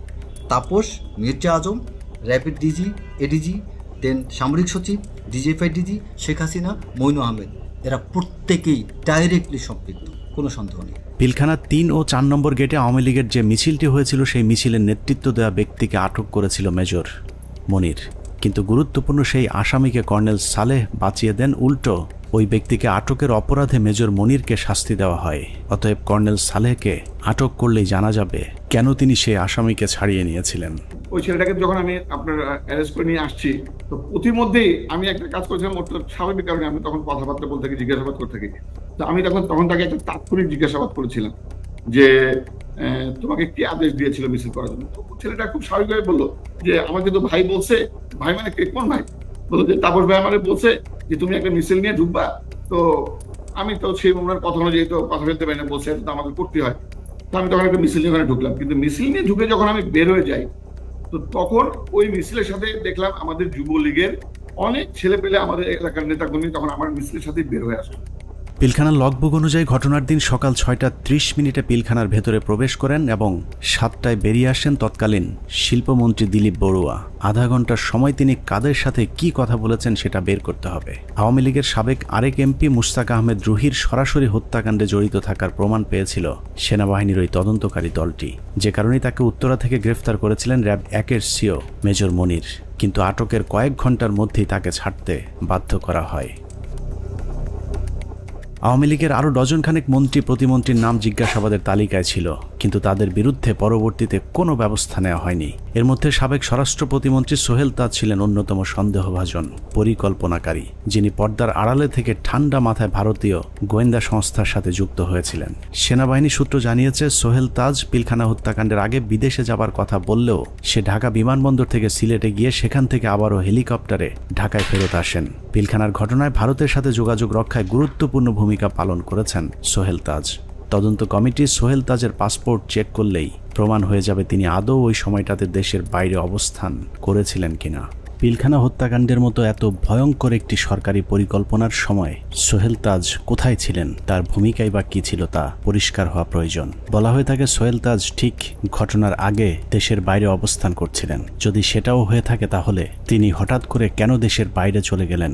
হত্যাকাণ্ডের এই পরিকল্পনা তিনি দেশবাসীকে না জানিয়ে কেন আত্মগোপনে ছিলেন সেটাও খতিয়ে দেখা প্রয়োজন। রাজনৈতিক সম্পৃক্ততাটা স্পষ্ট হয়ে যায় আস্তে আস্তে। এর মধ্যে সব থেকে বেশি ইনভলভ ছিলেন ব্যারিস্টার তাপস, হাজারীবাগ এলাকার এমপি নির্বাচিত হন যিনি। এছাড়া আর যারা ছিলেন, নানক আজম, অ্যাডভোকেট কামরুল, শেখ ছিলেন, সোহেল তাজ, ওয়ারেসাত বেলাল, রুহি, দেন মাহবুবা রাগিনী, শেগুপ্তা ইয়াসমিন এমিলি এবং সুবেদার তোরাবালি অবসরপ্রাপ্ত বিডিআরের সদস্য। ভারতীয় পরিকল্পনার বাস্তবায়নের বাংলাদেশ প্রান্তে নেতৃত্ব দিয়েছেন স্বয়ং শেখ হাসিনা নিজে। সকাল থেকে শেখ হাসিনা 3 বাহিনীর প্রধানকে নিয়ে যমুনায় অবস্থান করেছেন। ভারতীয় পরিকল্পনা বাস্তবায়নে শেখ হাসিনা সার্বক্ষণিক ভারতের সাথে যোগাযোগ রক্ষা করেছেন এবং যে কোনো পরিস্থিতিতে শেখ হাসিনাকে বাঁচানোর জন্যও ভারতীয় এয়ারফোর্স প্রস্তুত ছিল বলে প্রমাণ পেয়েছিল সেনা কর্মকর্তারা। 6 প্যারাশুট রেজিমেন্ট, এটা হচ্ছে গিয়ে, এটার লোকেশন হচ্ছে গিয়ে আপনার কলকাতায় কালীকুমুন্দ এয়ারপোর্টে, এয়ার স্ট্রিপে। ওরা স্পিয়ার হেডের নিরাপত্তা থাকে। ওইখানে একটা কোম্পানি ছিল, ওই কোম্পানির কোম্পানি কমান্ডার ছিলেন মেজর কামালদীপ সিং। তাদের একটা রেজিমেন্ট, প্যারাশুট রেজিমেন্ট, 5টার সময় যখন তারা রেডি হয় একটা কোম্পানি, 8টার মধ্যে তাদের একটা ফুল রেজিমেন্ট রেডি হয়। যে রেজিমেন্ট পরবর্তীতে আমরা জানতে পারি যে ওই রেজিমেন্টের এইম ছিল ঢাকা এয়ারপোর্ট, তেজগাঁও এয়ারপোর্ট এবং গণভবনে অপারেশন করা এবং নিরাপদভাবে তখনকার স্বৈরাচারী প্রাইম মিনিস্টারকে এক্সট্রিকেট করার জন্য। সবশেষ পিলখানা হত্যাকাণ্ডের পরিকল্পনা বাস্তবায়ন এবং হত্যাকাণ্ডের ধামাচাপা দেওয়ার দায়িত্বে যারা ছিল তাদের সবাইকে গ্রেফতার করে বিচারের আওতায় আনতে হবে। সেনা প্রধান হিসেবে জেনারেল মঈনকে এর দায় অবশ্যই নিতে হবে, যিনি শেখ হাসিনার পাশে বসে পিলখানায় সেনা হত্যার ঘটনা পর্যবেক্ষণ করেছিলেন। পিলখানা হত্যাকাণ্ডে সরাসরি সম্পৃক্ত লেফটেন্যান্ট জেনারেল সিনা ইবনে জামালি, যিনি পিলখানার বিভিন্ন গেটে অবস্থান নেওয়া র্যাব ও সেনাবাহিনীর সদস্যদেরকে ভেতরে অভিযান চালাতে বাধা দিয়েছিলেন। তৎকালীন ডিজিএফআই এবং এনএসআই প্রধান দুজনেই এই পরিকল্পনার অংশ। বিশেষ করে ডিজিএফআইয়ের তৎকালীন মহাপরিচালক মেজর জেনারেল মোল্লা ফজলে আকবর হত্যাকাণ্ডের পর খুনিদের পিলখানা থেকে বের করে দেওয়ার বিষয়টি সেনাবাহিনীর চোখের সামনেই ঘটেছে। খুব নাটকীয়ভাবে বিডিআর এর ভেতরে বিভিন্ন ইলেকট্রিসিটি লাইন কেটে দিয়ে গেট খুলে দেওয়া হয় ইচ্ছা করে, যাতে সৈনিকরা পালিয়ে যেতে পারেন। তো সেই সময় আমি বলেছিলাম যে র্যাবের এক অফিসার ক্যাপ্টেন আশিক স্যার, যিনি ইঞ্জিনিয়ার্সে আমাদের সাথে ছিলেন, ক্যাপ্টেন আশিক স্যার আবার আমার সাথে 8 ইঞ্জিনিয়ার্সে চাকরি করেছেন রংপুর ক্যান্টনমেন্টে। এরপর ওনার র্যাবে পোস্টিং পায়, কিন্তু আমি স্যারকে চিনতাম। স্যার কিছু সৈনিককে যখন পালিয়ে যাচ্ছে উনি না বুঝে ওদেরকে ধরে নিয়ে আসেন পিকআপে করে, র্যাবের পিকআপে করে আমাদের আবাহনী মাঠে আসেন। তো ওইখানে কিছু ওই সময় একদম ফার্স্ট হ্যান্ড ওদের মুখ থেকে তো আমরা কিছু সাক্ষী কথাবার্তা শুনে ফেলতে পারি। এই ভয়ে আমি ধারণা করি যে ওখানে আমার মনে আছে যে এরকম অনেক অফিসাররা, অনেক সৈনিকরা আমরা দাঁড়িয়ে আছি, ওর মধ্যে স্যার আসলেন পিকআপে করে তাদেরকে নিয়ে। তখন ওই অন্ধকারের ভেতরে এদিকে তো আমরা খুব অস্থির, প্রচন্ড সবাই ইমোশনাল, কি হচ্ছে ভিতরে এগুলো নিয়ে যখন আমরা চিন্তা করছি বা কথা বলছি, সেই সময় দুজন সিনিয়র অফিসার ওনারা দুটো ক্যাম্প স্টুল নিয়ে এক জায়গায় বসা, এবং ওনাদেরকে দেখে খুবই শান্তই মনে হচ্ছে, খুব একটা যে ওনারা চিন্তিত বা পায়চারি করছেন এরকম না। তা আমি আবার আমার পরিচিত আরেক সিনিয়র স্যারকে বললাম যে স্যার এই স্যার দুজন কারা, যে একটু দূরে বসে আছে, বোঝা যায় যে অনেক সিনিয়র, আমাদের সিনিয়র লেভেলের কেউ হবেন, মেজর জেনারেল বা তার উপরে। উনি বললেন যে ওই যে ডান পাশে যাকে দেখতেছো উনি হচ্ছে ডিজিএফআই, আর ওই পাশে যে দেখতেছো বাম পাশে উনি ডিজিএনএসএল। এবং ডিজিএফআই যাকে বলেন উনি তখন উঠে এসে বকাঝকা করেন ক্যাপ্টেন আশিক স্যারকে যে তুমি কার পারমিশনে এদেরকে ধরে নিয়ে আসছো। পিলখানার বাইরে থেকে নির্বিঘ্ন হত্যাকাণ্ড চালাতে সহায়তা করেছেন ডিজিএফআইয়ের মামুন খালেদ, ব্রিগেডিয়ার জেনারেল ইমরুল কায়েস এবং কর্নেল সালেহ, সকলেই মাঠে থেকে পিলখানা হত্যাকাণ্ডের পরিকল্পনা বাস্তবায়ন করেছেন। ভেতরে লুকিয়ে থাকা বিভিন্ন কর্মকর্তাদের ফোন লোকেশন খুনিদেরকে দেওয়ার দায়িত্ব তারাই পালন করেছিলেন। 25 তারিখ রাতে 12টার দিকে হবে, আমি তখন মাঠে বসা, আমি ব্রিগেডিয়ার জেনারেল হাকিম, ইমরুল কায়েস ডাইরেক্টর সিটিআইবি, উনি তখন ওই মাঠে আসছিলেন।